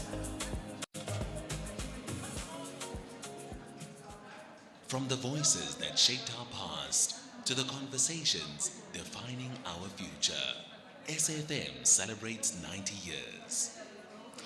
Right, it is 10:41 on the Daily Discourse, and we're talking about the issue of quiet coping. It's something that women tend to do more, and it's about their unspoken labor. It's about the issue of coping with the stress of having to keep so many different pots to boil. It's about the physical stress and the emotional stress of having to deal with hormonal changes. There are so many issues that constitute quiet coping. But let's find out from our expert here. We're having a conversation with Tracy Lee Courtson. She's the CEO of the Mental Wellness Initiative, and she's talking us through what quiet coping actually is and how it manifests in our lives. So, Ms. Courtson, to continue our conversation, I want to ask you, why are women more prone to quiet coping? Because clearly anyone could make a choice not to speak out about the difficulties which they're experiencing. Why are women less inclined to engage in that? Joanne, I wouldn't say that women are less inclined, actually. The suicide rate in our country for many is astronomical. I think the burdens look different. So let's take that off the table as an assumption. If we stay on the side of the women in the conversation, because of these unspoken expectations, that is a part of it. We're not given the space, the opportunity, the moment to actually articulate the cost. So the assumption is that when we take on these various roles in society, the cost of that role comes with the job, but no one actually tells you what it's going to involve. It's a silly example, but Living and Loving magazine used to have, and I was a reader of it when I was first becoming a mom, these beautiful little pictures of moms with babies on the cover, and everyone looked so happy. But no one tells you that at some point your nipples might bleed while you're trying to breastfeed. Mm-hmm. So there are things kept away from us, in fact, as we progress through womanhood, and then you discover it on the fly in the moment when you're already committed to it. But if we move away from the role of mothering and move into workspaces, there's a different equation there. Because women had been so excluded from a lot of work environments, there is a bit of an underlying assumption that we ought to almost just be grateful that we're allowed to be in the room. Add to that, if you're a woman of color, if you're a younger woman, and sometimes even a much older woman, we're almost silenced into corners. Just be grateful that you're in the room. So tolerate the toxicity, tolerate the sexist comments, tolerate the undertone of racism that still is very much alive and well in certain work environments. And we just choke it down. You just swallow it in, you choke it down, you keep quiet. We don't want to upset the cart because we want to be in those rooms. We want to be employed. We don't want to be seen as, disruptive or ungrateful for the opportunity. And that, again, is just one lens on how it can show up in workspaces. But the lens changes depending on the context. And it becomes difficult to follow the thread through all of these contexts as having the same underlying cause, because it changes face in different rooms. We've received a voice note from one of our, actually it's not a voice note, a text from one of our listeners, and I think this is encapsulated so well what you've been saying in the last few minutes, Ms. Courtson. Our listener says, "Good morning, Joanne. I never thought there would be a name for it, but I learned this morning on your show about quiet coping. I have 2 friends who lost their children. I have a previously perfect son that is now struggling with mental health. It's taking its toll at times, but last week we instituted something. We had a crying session, ugly crying, but we felt good afterwards. I realized that we are almost suffering of what will the people say now that I know I have my sisters in my corner." And that indeed, I think, encapsulates very well exactly what women have been holding inside for so long. I'm wondering, Ms. Courtson, what does a woman's ongoing silence cost her over a period of time? Yeah, that is the right question. Joanne, if you imagine that we're carrying a backpack, and in that backpack is every role and responsibility that we are called to perform as women, but the backpack has limited capacity. Further imagine that the backpack itself is made up of all our pre-existing trauma. So every bad, dark, horrible, painful thing that have happened to us as women, that is the container that we then pile our roles and responsibilities into. But it has a limited capacity. So we have to choose, what can we take along in the backpack on this journey of life? The things we sacrifice are often the things that are most important to us, but not valuable to other people. So if I rest, it's valuable to me, but not valuable to everyone around me. They don't have an obvious benefit that they can see, so the rest gets put aside. My sleep gets put aside. That visit to the doctor that I've been putting off for 6 months gets put aside. And the list goes on. Eating healthy gets put aside. I learned as a young mom to be okay drinking cold coffee because the kids' need was always more important than mine. And 23 years later, I would still happily drink cold coffee because I didn't adjust back to, I actually prefer hot coffee, but I was programmed and I ran with it. Yeah. So it is always the thing that matters to you for your health and well-being that gets consistently deprioritized for the benefit of the priorities that serve everyone else. Now, that could be a partner, it could be your kids, it could be your elderly parents you take care of, it could be the 5 dogs and cats you have at home, it could be the staff you report to, the boss you report to, the staff who report to you. And if we live in tight-knit communities where neighbor supports neighbor, it's your neighbor and your neighbor's kids, and all of that gets heaped onto our plates. And what matters to us gets lower and lower and lower down the list. And one of the ways that, it's a funny question, but one of the ways that we open these conversations is by asking women, when was the last time you bought yourself new underwear? And normally it's an astonished kind of facial expression that comes with that. You should see my face right now. We don't, right? We just keep stretching out that panty we've had since 1982. But it's a funny thing, but it's an indicator of how we keep pushing our own needs lower and lower down the list.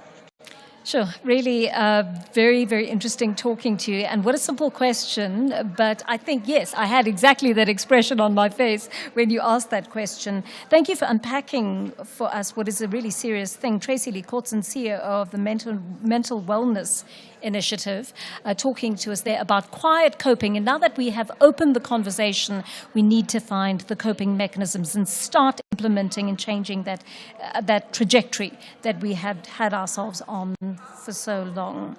All right, 10:45 on the Daily Discourse, and let's go to this next discussion. The South African AIDS Council has briefed the National Council of Provinces on how to fight HIV/AIDS. SANAC is focusing on 3 areas to make this a reality. SANAC CEO Dr. Thembisile Xulu joins us on the line now. Dr. Xulu, good morning, and thank you very much for your time on the Daily Discourse. Firstly, what's the picture looking like in regard to HIV and sexually transmitted infections in the country? Thank you so much, Joanna, and good morning to you and your listeners. I think, Joanna, some listeners might be familiar that when we get measured as a country in terms of our performance, UNAIDS uses what they call the 95-95-95 targets. So the country is actually doing quite well on the first 95. We're at 96%, and that means 96% of people who are living with HIV know their status. On the second 95, where we are supposed to be at 95% by last December, we are only at 83%. That means we've got a treatment gap, we've got people that have fallen off treatment, and we need to bring people back on treatment. And on the last 95, we are at 93%, and that last 95 actually refers to, of the people that are on treatment, how many of those are virally suppressed.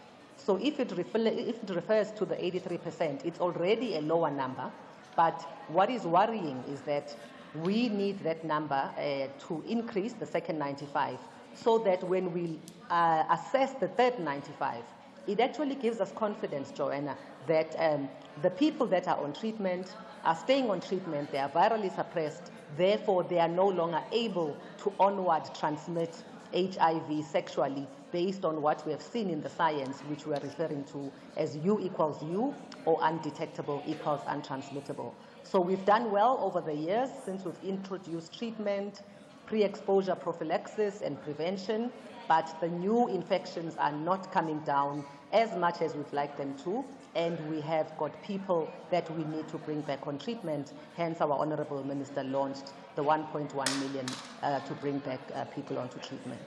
You know, we had an interesting conversation on the program a few weeks ago, Dr. Xulu, and it was in regard to lenacapavir in particular. But the scientists spoke to us about the issue of people not wanting to access treatment because the stigma is still so real. You wouldn't think that's entirely true in 2026. You would have thought we would have moved away from that in many ways due to all the campaigns to reverse stigmatization. But has that actually happened, and does it still play a role in the reasons that people are not accessing treatment the way they should be? I think when you look at the results of what we do as a study called the Stigma Index, we are really seeing that stigma is still a problem, more on the side of what we call self-stigma. And what we are seeing, Joanna, especially with the international funders having pulled out, who were able to provide services, particularly for key priority and vulnerable populations like sex workers, men who have sex with men, the LGBTQI community, at community level. Those people themselves are not comfortable accessing services at a public health facility level based on the level of stigma that they are still self-reporting to experience. So it is still a barrier to access to treatment, and there is still a lot in terms of sensitization training that has to be done and has started to be done by the department to make sure that we are able to welcome people. Obviously, as we are moving towards universal health coverage, we don't expect people to self-identify when they access primary health care and say, I'm a sex worker. But when our key populations report, they still do report that they are stigmatized at a health facility level, even at community level. But we are also seeing a rise in what we are calling self-stigma, where people themselves just feel, that because they are living with HIV or with TB, they are not deserving, for instance, of love and of happiness. And we know that is what then the whole issue of U equals U does, because once you know you are undetectable and your HIV is untransmittable, you are able to live, to love, to know that you are protected, your loved ones are protected. So it helps to address even the issues related to stigma that we still do see, unfortunately. Dr. Xulu, what role are teenage pregnancies playing in contributing to the spread of HIV? So what we are seeing with teenage pregnancies, Joanna, is that, in fact, I'll start with just what we are seeing in adolescents and young women. We are seeing that the area where we are struggling most with new infections is in that age group of adolescent girls and young women between the ages of 15 and 24. So that is where we still have a high number of new infections in South Africa. Now, when it comes to teenagers, we have this phenomenon called the triple threat, which we are seeing, and this is new HIV infections in teenagers. We are seeing teenage pregnancies, and we are seeing lots of gender-based violence in these young girls. And it's really, really become a phenomenon that has required us to expand things like comprehensive sexuality education to make sure that we are integrating sexual and reproductive health rights into primary health care as well as into integrated school health programs. But at the same time that as we tackle the issue of new infections in high-burden districts, we are also addressing the issue of age-disparate relationships, because sometimes what we might describe as irresponsible is just an issue of economic dependence and the fact that this young girl is trying to survive and there is no other way for them to be able to secure their future in essence. So when we address them, it's important to give them access to economic opportunities, no matter how basic, and it could be simple things like being a nail technician or a makeup artist, a seamstress, etc. So it's important as well not to leave out the boy child. So when we address these issues, we speak to issues of boy children and also then improving access as well when I spoke about sexual and reproductive health rights, to contraception, to HIV prevention, but making sure that these teenagers understand that our PrEP options, the pre-exposure prophylaxis options that we have, they will protect you from getting HIV, but they will not protect you from HIV, nor will they protect you from STIs. Therefore, the issue of dual contraception and access to condoms still becomes important in that light. I'm running out of time here, Dr. Xulu, but I do want to tackle your 3 areas of priority as an organization. What are you prioritizing now? I think if I can maybe take from what came out of the HIV conference. We've just come from Brazil, from the International AIDS Society conference. I think one of the biggest challenges that we are prioritizing is the fact that we would like to keep people that are HIV negative, especially amongst adolescent women and young girls and amongst key populations and high burden districts. I think we also, as I mentioned, that second 95, which is at 83%, we would like to find people early, to treat them early, but to bring the 1.1 million or more now that are lost to treatment back onto care so that they are able to access treatment, to have a good quality of life if they stay on treatment and are not dying or passing away from things like advanced HIV disease. And I think it's also then sustaining the funding of the response with domestic public financing, but also getting the private sector involved, because significant gaps have been left by some of the donors that were funding us, and we need to make sure that the response remains sustainable based on what I said, in that the new infections are not coming down as much as we'd want them to. All right, a lot to think about there. Thank you very much for putting us in the picture as to what your priorities are and this ongoing fight that you are battling for the good health of South Africans, particularly young people. Thank you for speaking to us, Dr. Thembisile Xulu. She's the CEO of the South African National AIDS Council Trust. So I'm going to just throw forward to what is coming up in the next hour. We're going to be speaking to the SABC Group Chief Executive Officer. Her name is Nomsa Chabeli, in case you are not familiar with her. But if you've heard things livening up in our surroundings in the last few minutes, it's because we have a little bit of an audience as well as we gather here in the foyer of Radio Park to have this conversation about the role of the GCEO. But we're going a little bit behind the scenes with her, right? We're getting a peek into who she is as a person, what it is that drives her. I'd love your voice notes on this as we begin our conversation, and some of your texts. Please send those through, because we're going to be spending a whole hour with her up to 12 o'clock, and we're going to find out what makes a powerful woman like her tick. All right, so stay with us. It is 11 o'clock. Let's catch up with Undela Mbana, who has your latest news bulletin.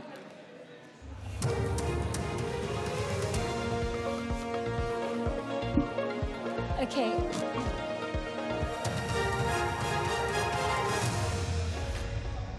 Thank you, Joanne. On the top stories, ANC in the eThekwini region reacts to threats against Councillor Kwela, and South Africa kickstarts its SABC officials chairmanship.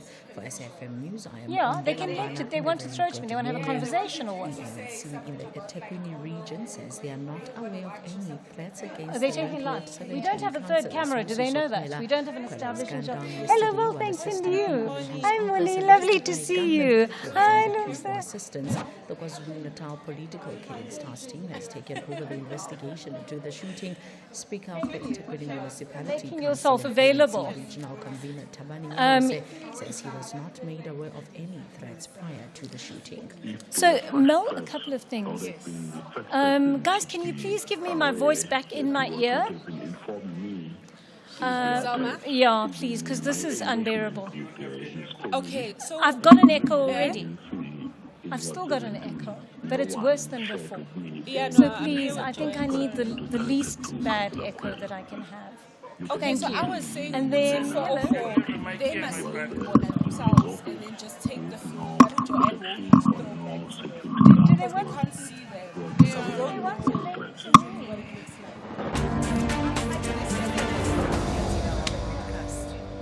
On election news, Cooperative Governance Minister Nkosini Hlabisa has be live on TV.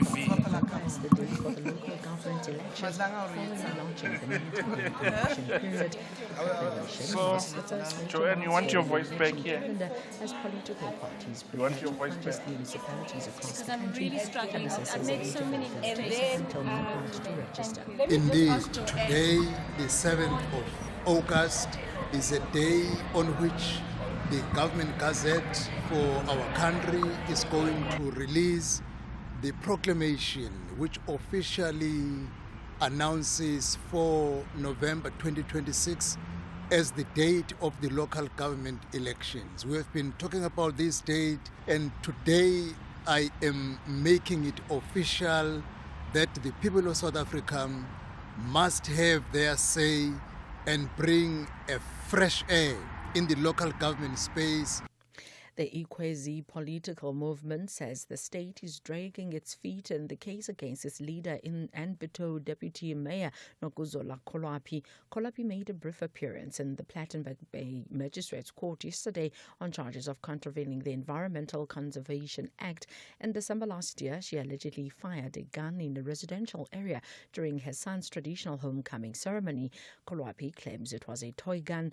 IPM spokesperson Lawrence Loiters. Apparently, they now want to bring in an independent prosecutor for the whole case. We said she's been charged under the environmental law of the Western Cape, and let's get over and done with it.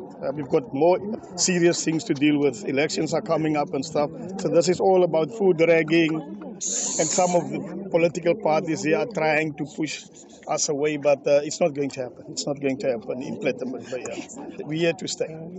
The Limpopo Department of Education says although more than 600 schools in the province are still using pit toilets, plans to get rid of them are on course. Provincial Education MEC Mabungu Lerule Ramaganya says they're in the second phase of complying to the appeal court order in the Komape case. The landmark ruling ordered schools to systematically do away with unsafe sanitation. That's after 5-year-old Michael Komape died after falling into a pit toilet at Chebeng village in January 2014. Lerule Ramakhanya was addressing the media in Polokwane. In Limpopo, we have got nearly 660 schools that are on the pit latrines, and we can confirm that the first priority one, that way the pit latrines, we have been able to deal with them. We are talking about the mud toilets that were existing. And that is where now we are on 97%. When it comes to the pit latrines of the Envirolo, those are no longer pit latrines, but we call them Envirolus because they can easily be maintained. South Africa has kick-started SADC leadership by assuming the Standing Committee of Senior Officials chairmanship. The handover from Madagascar was in Durban, KwaZulu-Natal, where the main summit will take place on the 17th of this month. Pretoria served as the SADC interim chair after a coup in Madagascar, where their president fled the country. International Relations Deputy Director General Ambassador Tebogo Siokolo says they have now received the tools of trade to pursue the dream of African unity. It was here in this building that Africa chose to honor that dream of SAME in the most concrete way available to it. When the Organization of African Unity was dissolved and the African Union was constituted in July 2002, transforming a body born of the anti-colonial struggle into an institution oriented towards the shared development and political integration of a free continent. We gather in the shadow of that moment, in the same city where SAME's dream was given its most durable institutional expression. Recapping the top story, the ANC in the eThekwini region says they are not aware of any threats against the late Ward 17 councillor Sibusiso Kwela. Kwela was gunned down yesterday while assisting people in his office, allegedly by a gunman who was in the queue for assistance. I'm Lambana for SAfm News Headlines at 11:30. The Daily Discourse on SAfm with Joanne Joseph, unpacking the issues that matter. The Daily Discourse on SAfm, weekday mornings from 9 to 12. Clientele is here to safeguard you and your family with compassion because life happens. Be part of a family that truly cares. Our funeral dignity plans have helped South Africans bury their loved ones with dignity for more than 30 years. Let us help you create a meaningful tribute that honors your life and those of your loved ones. We pay out within 24 hours and you will get double accident cover with a clientele funeral plan. Our plans are affordable. Pick the option that suits your needs. Easy to apply, no medical examinations and no paperwork. SMS SAfm to 48031. That's 48031. Clientele Life is an authorized FSP and licensed life insurer. T's and C's online. Standard rates apply. If you are a passionate sports fan between 18 and 35, this is your moment to step into the spotlight at the 19th edition of the SA Sport Awards. Create a 45-second video where you introduce last year's Youth Junior Sports Star of the Year nominees. One winning presenter and their +1 will enjoy an all-expenses-paid trip to Sun City, a 10,000 Rand cash prize, and the opportunity to interview the Youth Junior Sports Star of the Year live on SABC 1 on the 23rd of August 2026. Visit the Department of Sport, Arts and Culture website or official social media pages to enter. Entries close at 12 noon on the 9th of August 2026. Africa marks a historic milestone of freedom, the 70th anniversary of the 1956 Women's March to the Union Buildings under the theme Empowered Women, Empower Nation. Join government on the 9th of August at the same Union Buildings as we honour the women who stood together for freedom, dignity and equality while celebrating today's women who continue to build our nation. The day will feature commemorative activities, cultural performances and messages of hope, unity and economic empowerment. Be part of this historic occasion. Watinda Bavazi, Watind Imbokodo, a message from government. Leadership isn't inherited, it's earned. It's built one decision, one setback, one breakthrough at a time. This Friday, join Joanne Joseph as she welcomes SABC Group Chief Executive Officer, Nomsa Chabeli, and her leadership story. A remarkable woman whose story reaches far beyond the office she occupies today. Hear about the moments that shaped her, the people who inspired her, the challenges that tested her, and the vision that continues to guide her. One extraordinary conversation, the Daily Discourse. Friday, 9 a.m. until midday, only on SAfm. Celebrating 90 years of conversations that move us.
Muva liyabukwa ongafuni ukusuka siyamgudla uyazi vele siyabududula and the food lesigubhu sikhuthuza amaguda khalabani ukhala ngani umtshala bani uhlala namanani aphansi uphalafala utshakalasi ngikalakatha inja igasi ufantama intwana yami yebo uthini kanti awazi walelo kushini sting sasesentini inji phethu wale ekhonjini uzongithola ekhasini ngishilile ngiphethe ezinye zami sikhinile socova kwasani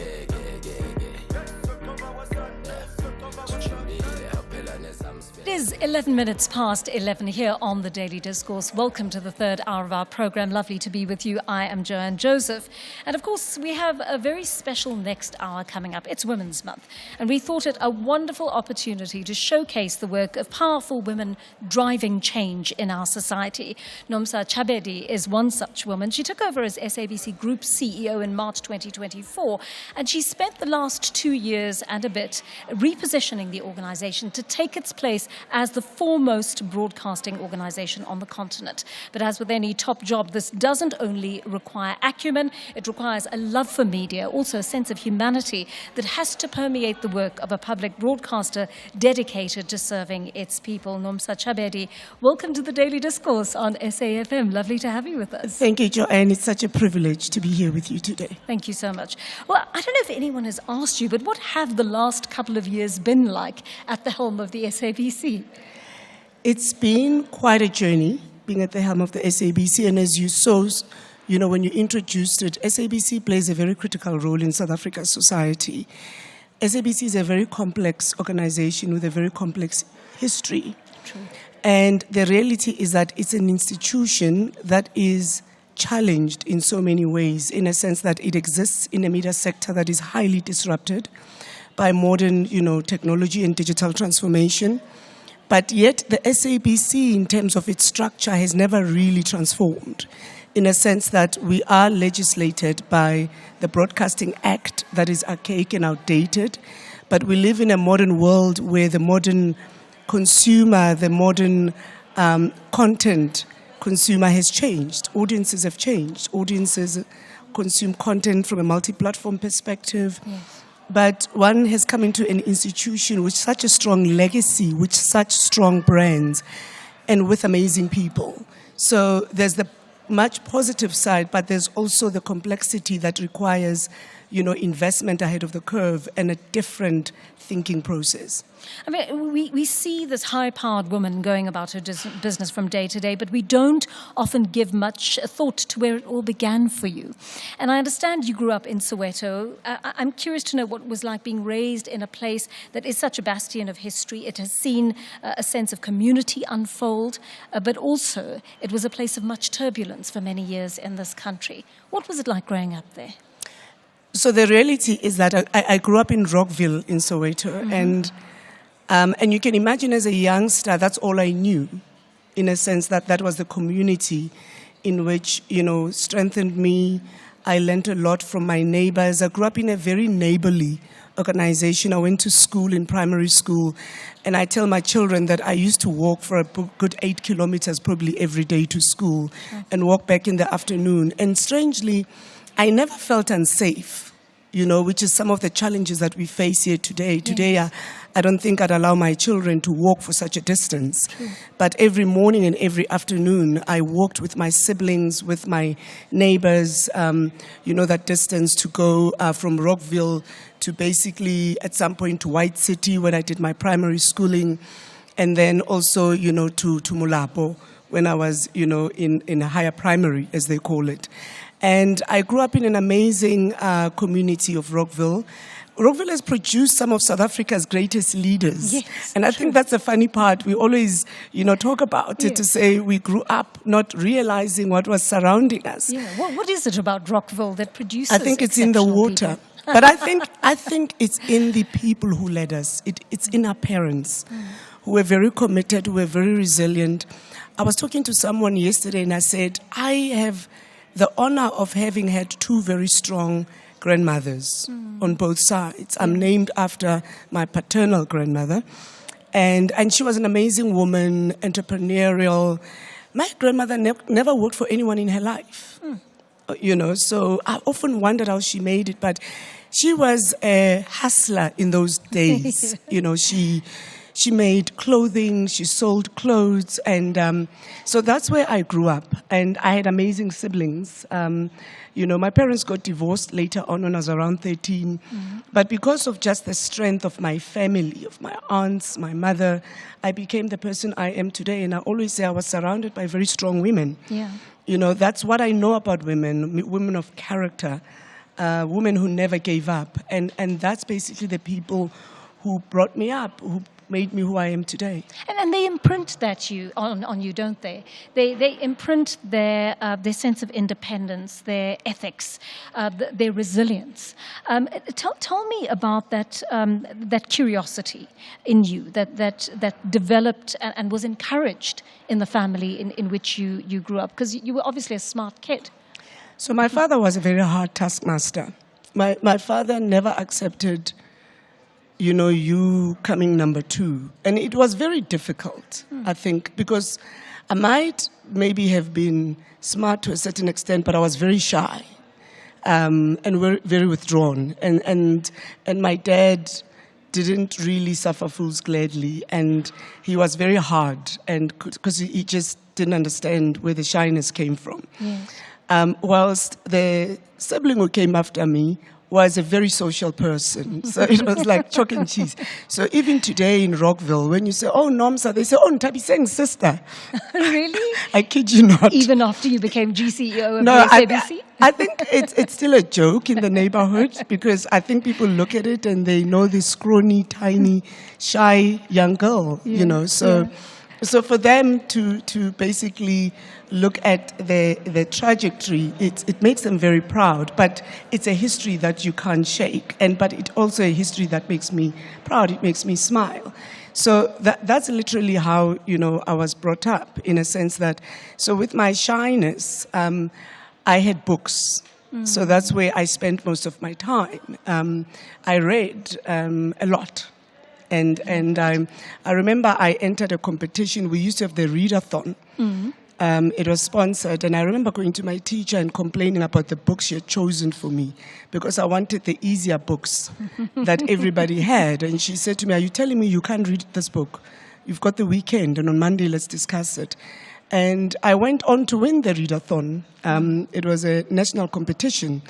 And I think that's where my curiosity has always been. I realized that you could actually escape your circumstance by burying your nose in a book. Absolutely. And you discover a totally new world. And that's what happened. I used to sit and dream of a better life, and that assisted me in terms of just growing, it wasn't for me ambition, it was curiosity and that development of a sense of purpose, realizing that there's something bigger than yourself in life, and wanting to really contribute towards society more than anything. So for me, it was never about just me by myself as a leader.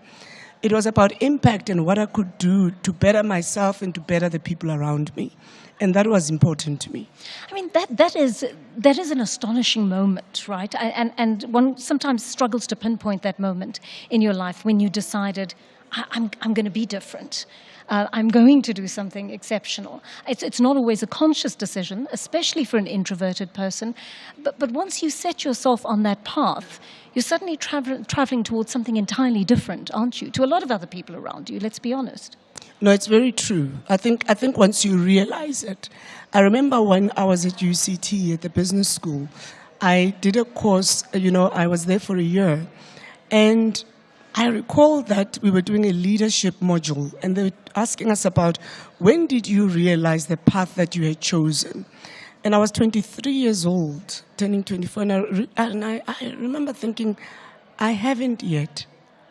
Because for me, it was a journey. Yes. I still think for me, there's no sense of arrival. Because I think the world is changing so rapidly, and one has to be able to have the agility to change with it. Yes. So that's one of the things that drove me. But I think most importantly, Joanne, I grew up in an environment where, to your point, Soweto is a highly storied township, but also we grew up with some serious challenges, in our communities.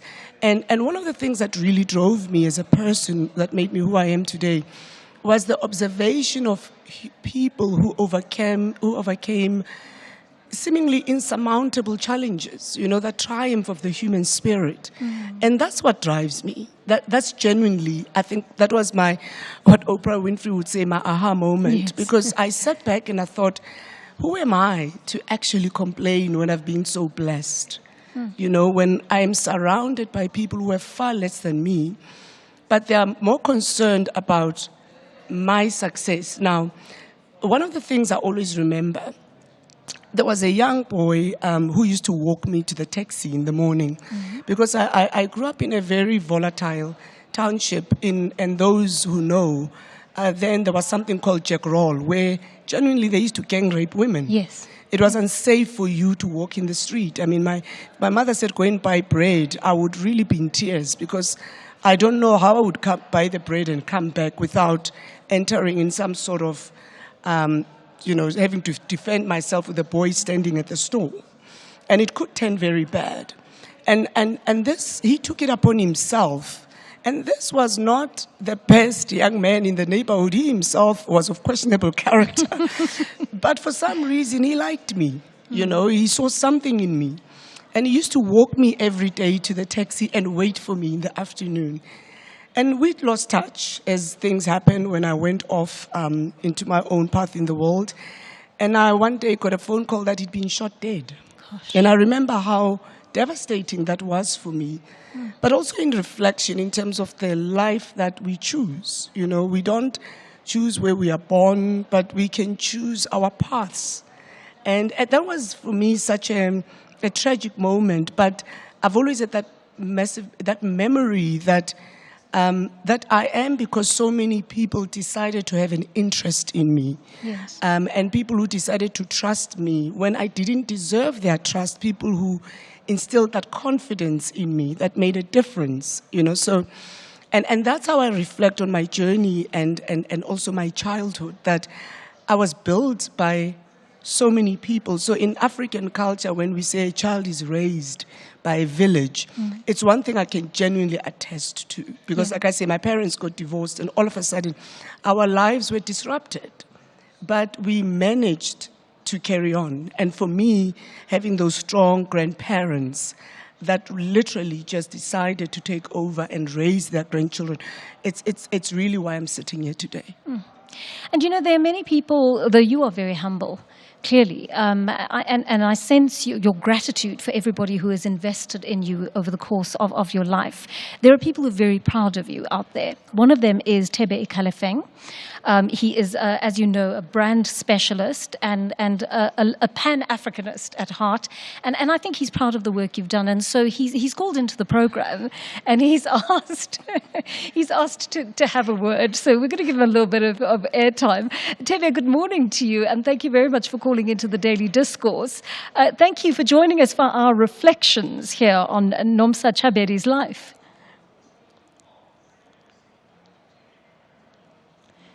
Tebe, can you hear us? All right, we're having a bit of trouble getting through to Thebe there. Let's come back to him in a moment. But I wanted to talk about this issue of what caused you to develop an interest in business in general and marketing in particular. So marketing is a passion of mine. I began my career in communications and marketing, and it taught me, how organizations connect with people and how they build trust. So communication taught me the power of storytelling. I love storytelling. Myself, I believe I'm a storyteller. And I think that came from that love of books. Yes. So communications taught me that. And marketing taught me how, insights into people and people's behavior. Then I progressed more to the commercial side, where I learned about, building sustainability for organizations. And I think just that journey brought me to where I am today, because I've always loved media. I spent time also, at SuperSport, at MultiChoice. Yes. I went on to MTN and into telecommunications, where I genuinely strengthened my commercial aspects. And then obviously ended up with the public broadcaster, which is not just any media institution, which is really, we are tasked with the public mandate, and we are tasked with universal access to inform, educate, and entertain audiences from across South Africa. Yeah. So that's basically the journey that I've traveled. And I think more than anything, I loved marketing, because how do you develop trust? How do you ensure that brands play a very big role in people's lives, in the hearts and minds of people? Because we don't really choose products. That's the interesting part. We choose brands that we associate with at an emotional level. Yes. And then how do you develop that emotiveness, particularly in a sector where something is easily available, you're competing on pricing. If you look, for example, at the FMCG sector, at some point in my life, I sold beer. I worked at SA Breweries as the marketing head for Kasselager, Right. So just moving through that career and really learning in every institution that I've served and developing my marketing prowess has led me to where I am today. And just understanding how you can utilize and develop brands to impact society, which is very critical. And I think that's the power. I always say that it's a superpower, actually, to be able to do that, because I think genuinely individuals think they choose according to, I suppose, more the utility of a product, when in fact we make emotional choices. Yes. So think about yourself when you are deciding what car to buy, for example. I don't think you really care much about the kilowattage of the car, etc. I think, I once said in my younger years, I care about what I look like inside the car. That was like probably 25 years ago. And that's what marketers do. They make us not just have that consideration of pricing, but we make decisions about brand distinction and the role it plays in our lives and how it makes me feel. And for me, that's what's important, I think, even for SABC. SABC plays a massive role in society, and we really drive the mood of the country, Joanne. Yes. In terms of people who tune in to us, to listen to what's happening around them, what's happening globally. That can determine how a person feels for the rest of the day, if you think about it. And for me, that was the power of media, the power of influence, the power of utilizing these airwaves to educate and to entertain and to strengthen participation in this country's democracy, which is what we do. I mean, we are just about to go to the local government elections, and we are going to play a very big role in ensuring that people are registered to vote, people are fetching their ID books, people are standing in those queues and making themselves heard, and the role that they play. And for me, that's genuinely the opportunity that I've been given and to walk into this with authenticity and purpose. And that's why I wake up every day. Yeah. And I think we've got Tebe back on the line now. I want you to hold that thought, because we've got a lot more to say about your role in the SABC and your leadership here. But let's take that call from Tebe Kalafeng. Tebe, are you with us now? I am with you. I saw you. I'm watching the both of you. I said my favorite people that I've traveled this world with. You going all the way to the West Africa, and Nomsa going all the way to the ends of this continent as well. Congratulations, Nomsa, first on 90 years of the SABC. And I think this institution couldn't be luckier to have somebody like you at this very important time in its history. So I think it's a beautiful time to have you. I've known Nomsa forever.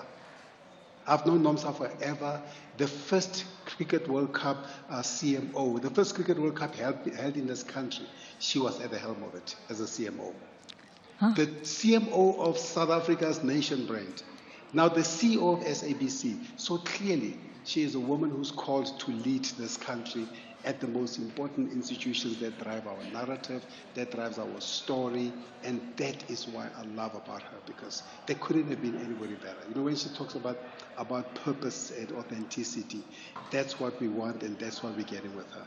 You can see actually with SABC where it is right now, much more stable. You don't read anything negative about the institution anymore, because they've got somebody who understands how important it is to the story of this country. Tebe Kalafeng, beautiful call. Thank you so much for that. And I'm going to ask you to jump on that bandwagon with Tebe Kalafeng. Send us a voice note or send us a text. Our WhatsApp line is 0614104107, and we'd love to start taking those messages from you. I also want to take a couple of interactions from our audience members here. We haven't actually shown you that we do have an audience here. It's not a huge audience, but it's a quality audience. That's what counts. And so I'm going to ask one or two of the faces that you'd be very familiar with, and certainly the voices that you'd be familiar with, to actually just speak to us a little bit about, or perhaps send a shout out to Nomsa, and perhaps just give us a sense of what it means for her to be the GCEO of the SABC at this point. Thank you so much, Joanne. You know, I think I'm not the best person for this job today because I spend so much time with Nomsa, but I guess it is also good to tell the people that you interact with every day, you know, how special they are. Do you just want to introduce yourself to our audience and tell them who you are, because they may not be familiar? Thanks, Joanne. You caught me off guard there. It's Nada Wachela, the Group Executive of SABC Radio. And the reason I'm saying I spend a lot of time with Nomsa is because we sit at Exco together. And as I was saying, maybe, you know, we need to take that time to tell the people that we work with, that we interact with all the time, how great they are at what they do. I love what Tebe just said, that since Nomsa took over, we really don't read a lot of things, you know, negative things about the SABC anymore. But, you know, the greatest thing, besides not reading the bad stuff, I think there is a better understanding of what the SABC stands for. You know, our funding challenges, for example. You would meet people who would tell you, why are you not doing this as SABC? You're funded by government anyway. That's our money. It's you know, it's public money. And you would take the pain of explaining that SABC is not funded by government. We only get about 4% of our budget from government and so on. But I'm somehow getting the feeling that a lot of people today understand that the SABC, you know, we do some of the things that we do because we are commercially funded. It is not an ideal thing, but that's where we are, you know. So I am finding that she has been able to get the narrative where it should land, you know, in terms of South Africans and even in government. I was quite surprised listening to an interview by the I think one of the stations was interviewing the chairperson of the Portfolio Committee on Communications. And the way she was explaining the SABC challenges, it was like you're listening to Nomsa. So I was quite proud. I was like, Nomsa has really made, an impact on this woman. So thank you so much. Thank you very much for that, Nada. Can we take one more person from our audience? Do we have anyone else? Okay, we've got Angela Ludek. Yes, another very familiar voice to you on SAfm in the early hours. Good to be with you, Joanne and Nomsa. Really fantastic to have a female lead the SABC, just recognizing that it's pathing away to leadership with everything that you've shared. So I'm interested to see where the SABC is going and how you formidably create that pathway for young ladies to step into their roles, for it to be more inclusive. Not that we are neglecting men in the industry, but it has been a predominantly male-driven industry, and I think that is exciting. And so is the future of how we interface digital within the SABC's spectrum of work.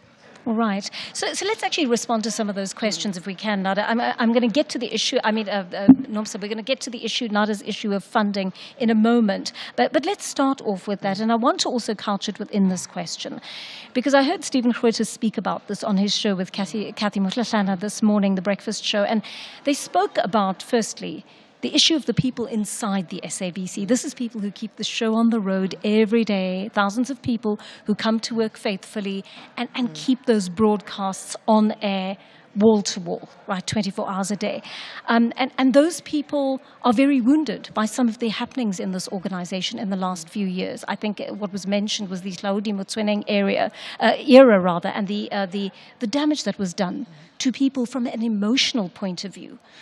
How do we start by looking after the staff within the SABC, nurturing them, making sure their needs are met from a resource point of view, from a financial point of view, but also, restoring them to a place where they truly identify with this brand and believe in it as much as you do? So I think that's a very important question. Thanks for that, Joanne. I think what's important is one of the key things I've been deliberately instilling in the last 2 years is leading with trust. I think a lot of the time when we talk about leadership, we talk about authority. But I tend to think we need to reframe that and talk more about how do we lead with trust? How do we take people with us? How do we come into environments, to your point, that have been through such a complex and challenging period and go in there and say to them, let's rebase, let's gain an understanding of why we are here and how we work together to take this institution forward. From my perspective, I always think that one has to lead also with dialogue and conversation. One of the key things I've done is really try and have, dialogue with our employees in terms of where we are and where we are going as an institution. So, for example, one of the key things that we did with the board is that we developed a 5-year strategy for the SABC, taking into consideration our competitive environment, our legislative environment, what is happening around the world. And then how do we actually develop, for example, an employee value proposition that ensures that we attract the right people for the SABC and we are able to retain them. Right? Yes. And because we are really fighting for talent, our world is very disrupted from a technology perspective. The type of skill set that you require to take the SABC forward is not necessarily the type of skill set that you required in 1990. Right. And that's the reality, right? Yeah. And then another thing you need to look at is representation. I always tell the teams that the SABC's median age is 27.4 years old, meaning the majority of South Africans are below the age of 28. And what does it require then for institutions such as the SABC to be relevant to those audiences and also ensure that your employee, your workforce reflects society? And that's been a journey that we've had to undergo because SABC went through a very brutal Section 189 process a couple of years ago. The SABC is unfunded, and therefore our employees work in an environment where they have to deal with, let's say, technology that has reached its end of life long ago. True. And every day they wake up and have to make it work. Yes. And those are the people who come to the SABC, resilient. I always say people at the SABC don't work here for the salary. they can earn better money elsewhere. You know, that's a fact. Yeah. You know, if you start looking at it from that perspective, we've got global organizations in South Africa that compete with us, so they can apply their talent elsewhere. They work here because they understand the mission at stake in terms of the fact of the role this institution plays in this country. And therefore, then how do we ensure that as an institution we don't take that for granted?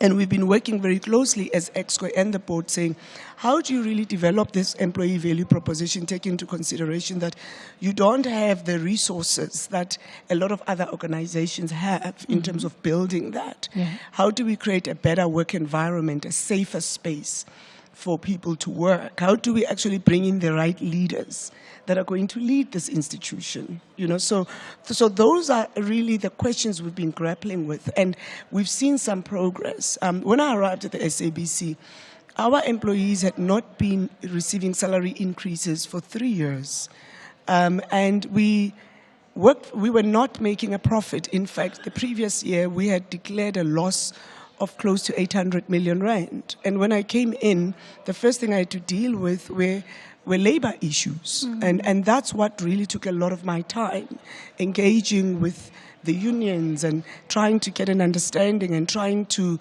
get a consensus in terms of the fact that we were all here to make this work, you know? Yes. And that was not an easy task by any means, you know. So, and we brought in some very brilliant people in terms of leaders, you know. For example, our chief of HR, who had a great understanding of what was required, who had a very tough job ahead of her. And as you can see, we've got some amazing women at SABC Absolutely. in leadership positions. Yeah. You know, Ms. Nada was speaking earlier. And therefore, we were tasked really with stabilizing the institution and ensuring that we don't end up with labor challenges where our people go on strike, etc. And it was very hard. And I always say that many a time if I've woken up and read about the obituary of the SABC, I always say that we are like Mark Twain, where the reports of our death is greatly exaggerated, you know. So quite a lot of the time you wake up and there's the obituary. But we've really strengthened this institution and really driven a coalition of commitment to the cause. And we have worked hard to ensure that we give those salary increases. Under very tough circumstances, I always say that we've done such a good job of, for example, managing our costs and reinvesting those savings in our people, because that was for us the primary, because I always say SABC people are the foundation. We are in the people business, Joanne. If you look at yourself every day, people wake up to listen to you, to the person. We don't sell products, you know, so we don't do that. We sell emotion, we sell relationships. That's what we sell. And those relationships are created by our employees, by the talent that we have. So, and something that the recognition that, in fact, the most important investment at SABC is its people. It's not the equipment, it's the people, because it's the people that actually make the equipment come alive. And this is a journey that we haven't arrived yet. It's a process, it's a journey for us to really work together and have that common understanding. We still have people who want to pull away. And I always say at EXCO, once we've decided to go north, we go north. Even if you were trying to argue for us to go northwest, you know, I always say you have a chance to argue your point. But once we've made the decision, we've made it as a collective and we're all accountable for it. And that's what's important. So, and one of the key things that we really are looking at is really driving high performance. Because to compete in the world that we compete in, we are not seen as just a public broadcaster. We have to compete commercially. Yes. You know, the SABCs, if you look just at our financial framework, our funding, SABC is truly a commercial entity. It's not ideal, but we are literally the only public broadcaster in the world that's driven by commercial activities. More than 80% of our revenue comes from our commercial activities.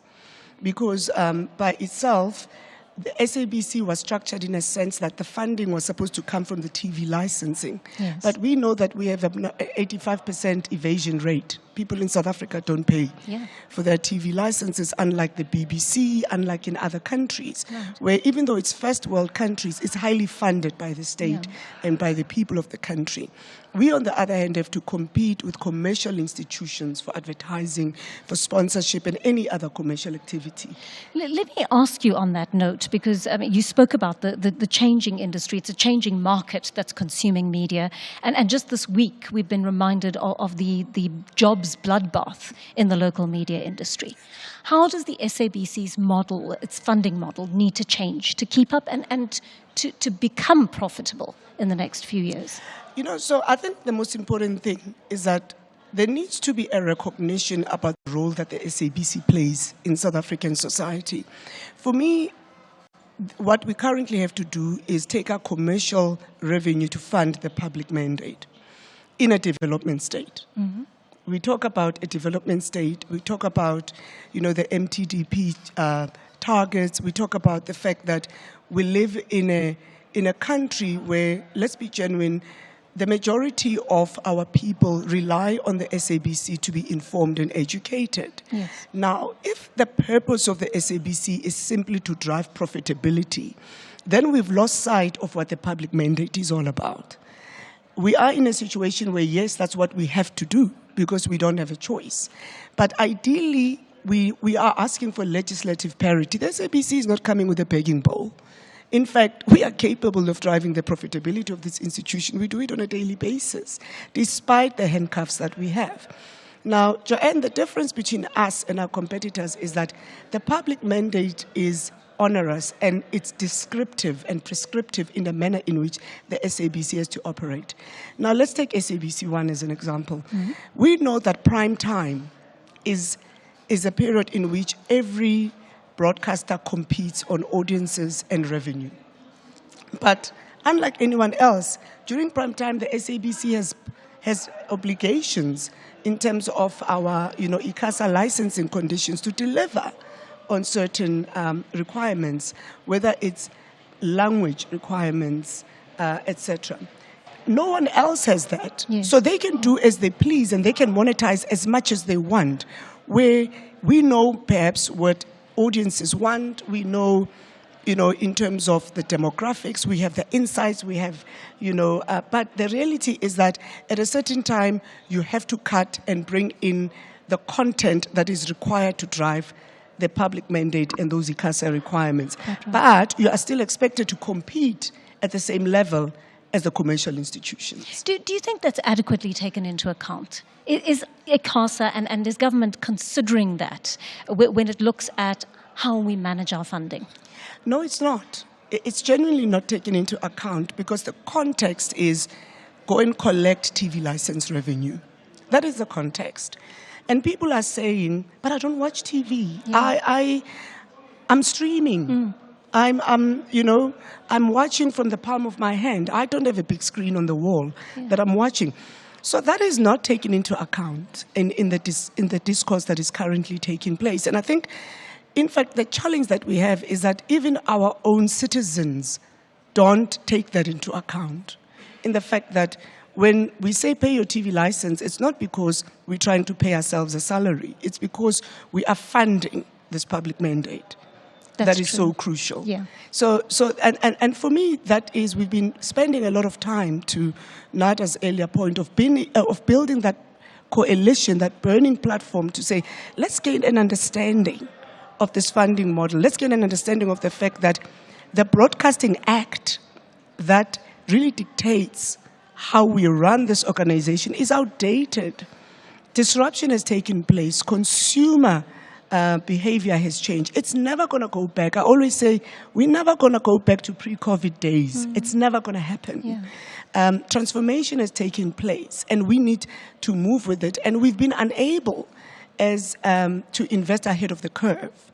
But despite this, I must say to you, Joanne, there's good news because we've got green shoots. We've invested, for example, the SABC Plus OTT streaming platform, which is the fastest growing streaming platform. Yes, 3 million registered users. Is that right? And let me tell you something very interesting is that SABC Plus's registrations are driven by sports activity. we've just had the World Cup, very successful broadcast. Really want to extend my gratitude and appreciation to the sports team. Again, driven by a woman, Ms. Keletso Trotranyo. No coincidence. No coincidence that we surround ourselves with powerful women. And that's how we delivered on the 3, and we managed to break the 3 million mark.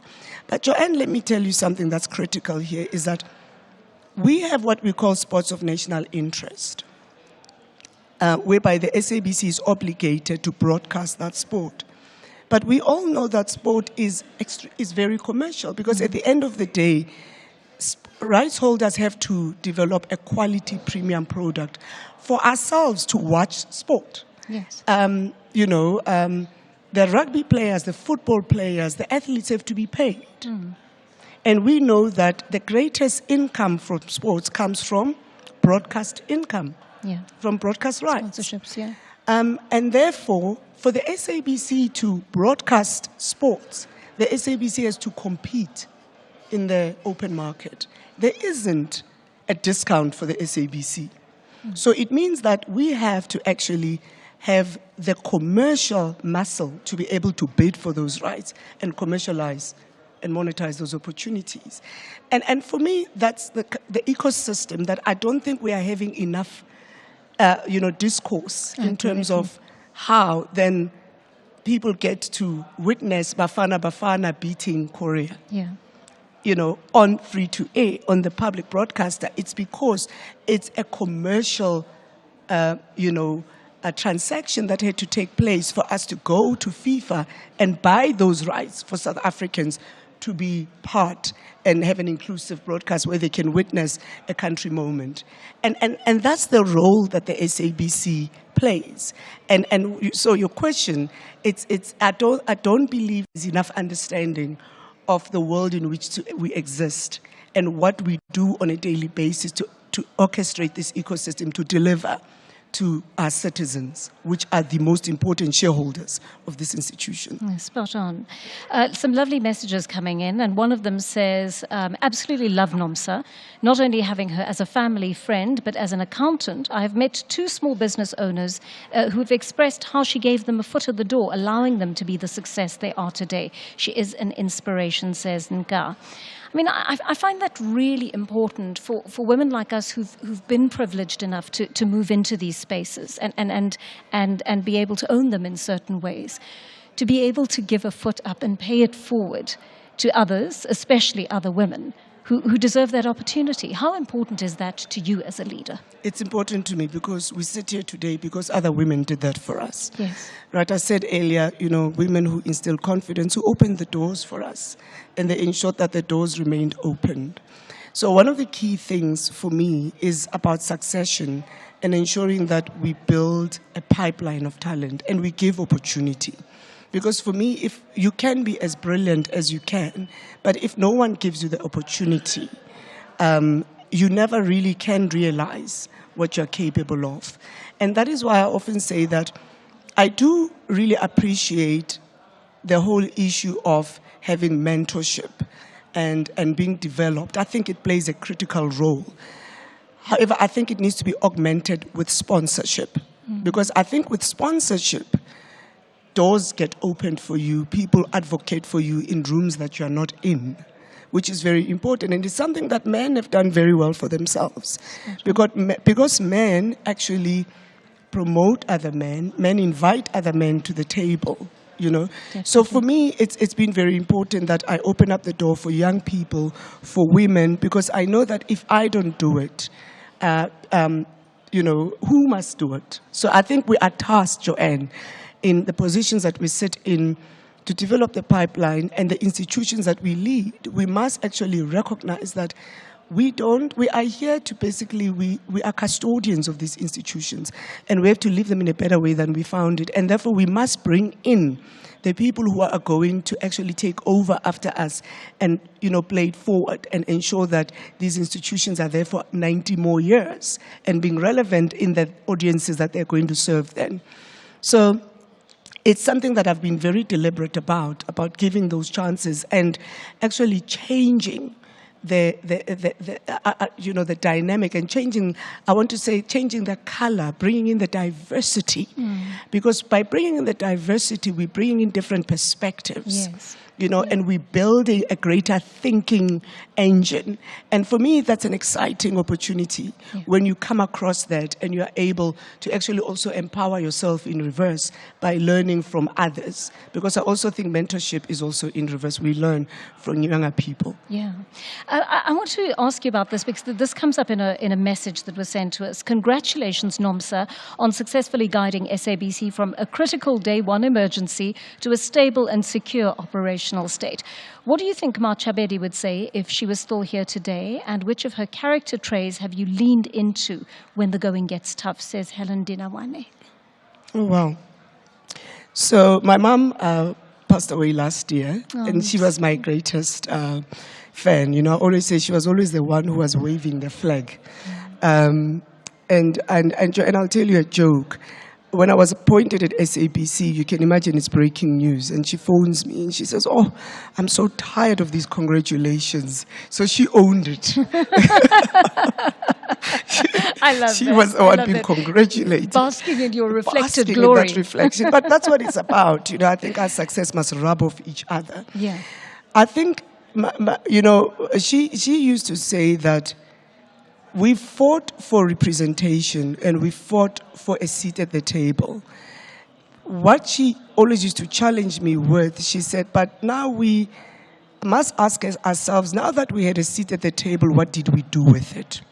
And that's what she would ask. She would say, what impact have you made? What legacy are you leaving?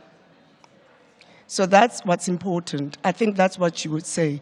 She would say, yes, you are here now, but what institution are you going to leave for the next generation? And which is a wonderful thought to start wrapping up our conversation with. I just want to ask you, this is such a tough job, and it must be a draining job.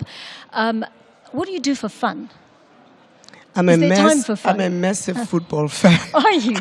Yes. Are you going to confess to being an Arsenal fan? I'm a Ghana through and through. I recently, my team, they know I went on a certain site. You see, if they paid for advertising, I'd be saying their name.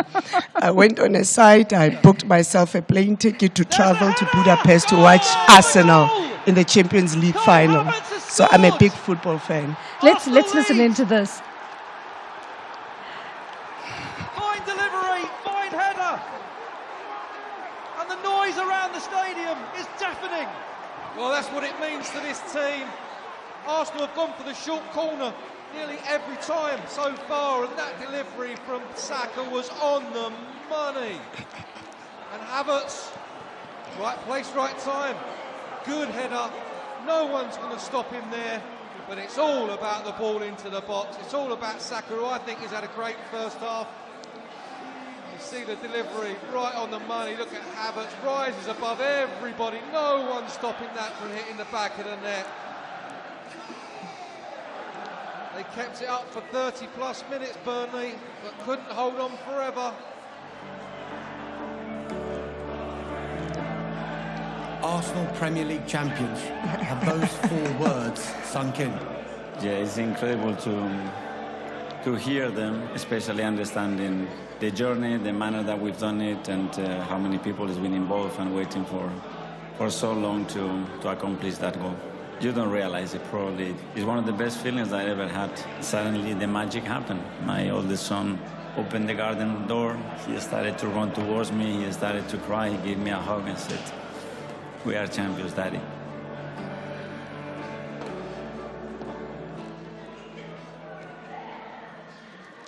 And of course, that was a moment of glory for you and your team, Nomsa.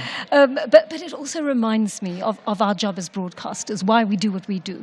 It's because it really goes to the heart of who we are. We talk to the core of human beings through this medium. Your closing thoughts on the importance of what we're doing here and our mission going forward? Joanne, we have to continue in our mission to educate and inform South Africans. And importantly, we have to strengthen public institutions. And as South Africans, we must realize we play a very important role in the strengthening of those institutions. We shouldn't leave it just up to the legislators to do it for us. We must actively participate in that. It's not just Nomsa's job or SABC's leadership job, but it's the role of all South Africans to jealously guard these institutions, because they play a very big role in our society, in driving inclusivity, in ensuring that everybody participates in nation moments. You've played an Arsenal clip, but it's us as broadcasters who bring that memory into this country. We are part of South Africa's, if you look at our archives, that's where South Africa's collective memory sits.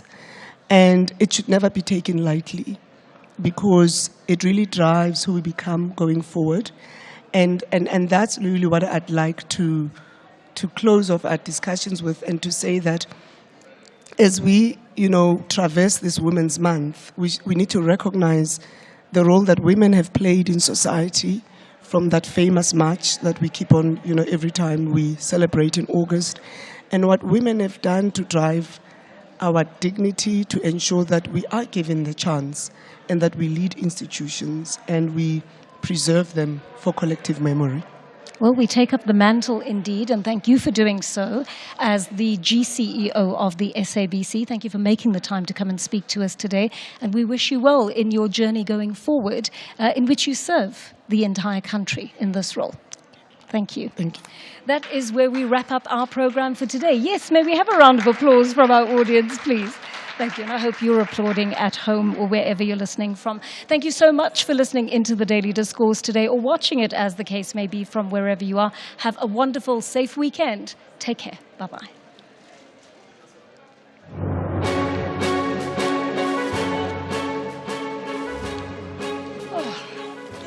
Lovely one. It was on Friday, the 7th of August 2026. A very warm welcome to Updated Noon here on SAfm. Leading the conversation, I'm Sakina Kamwendo. Coming up in the next hour. Time for complaining is over.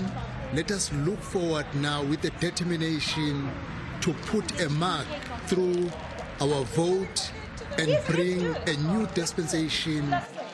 The Cooperative Governance and Traditional Affairs Minister, Velenkosini Tlhabisa, has formally proclaimed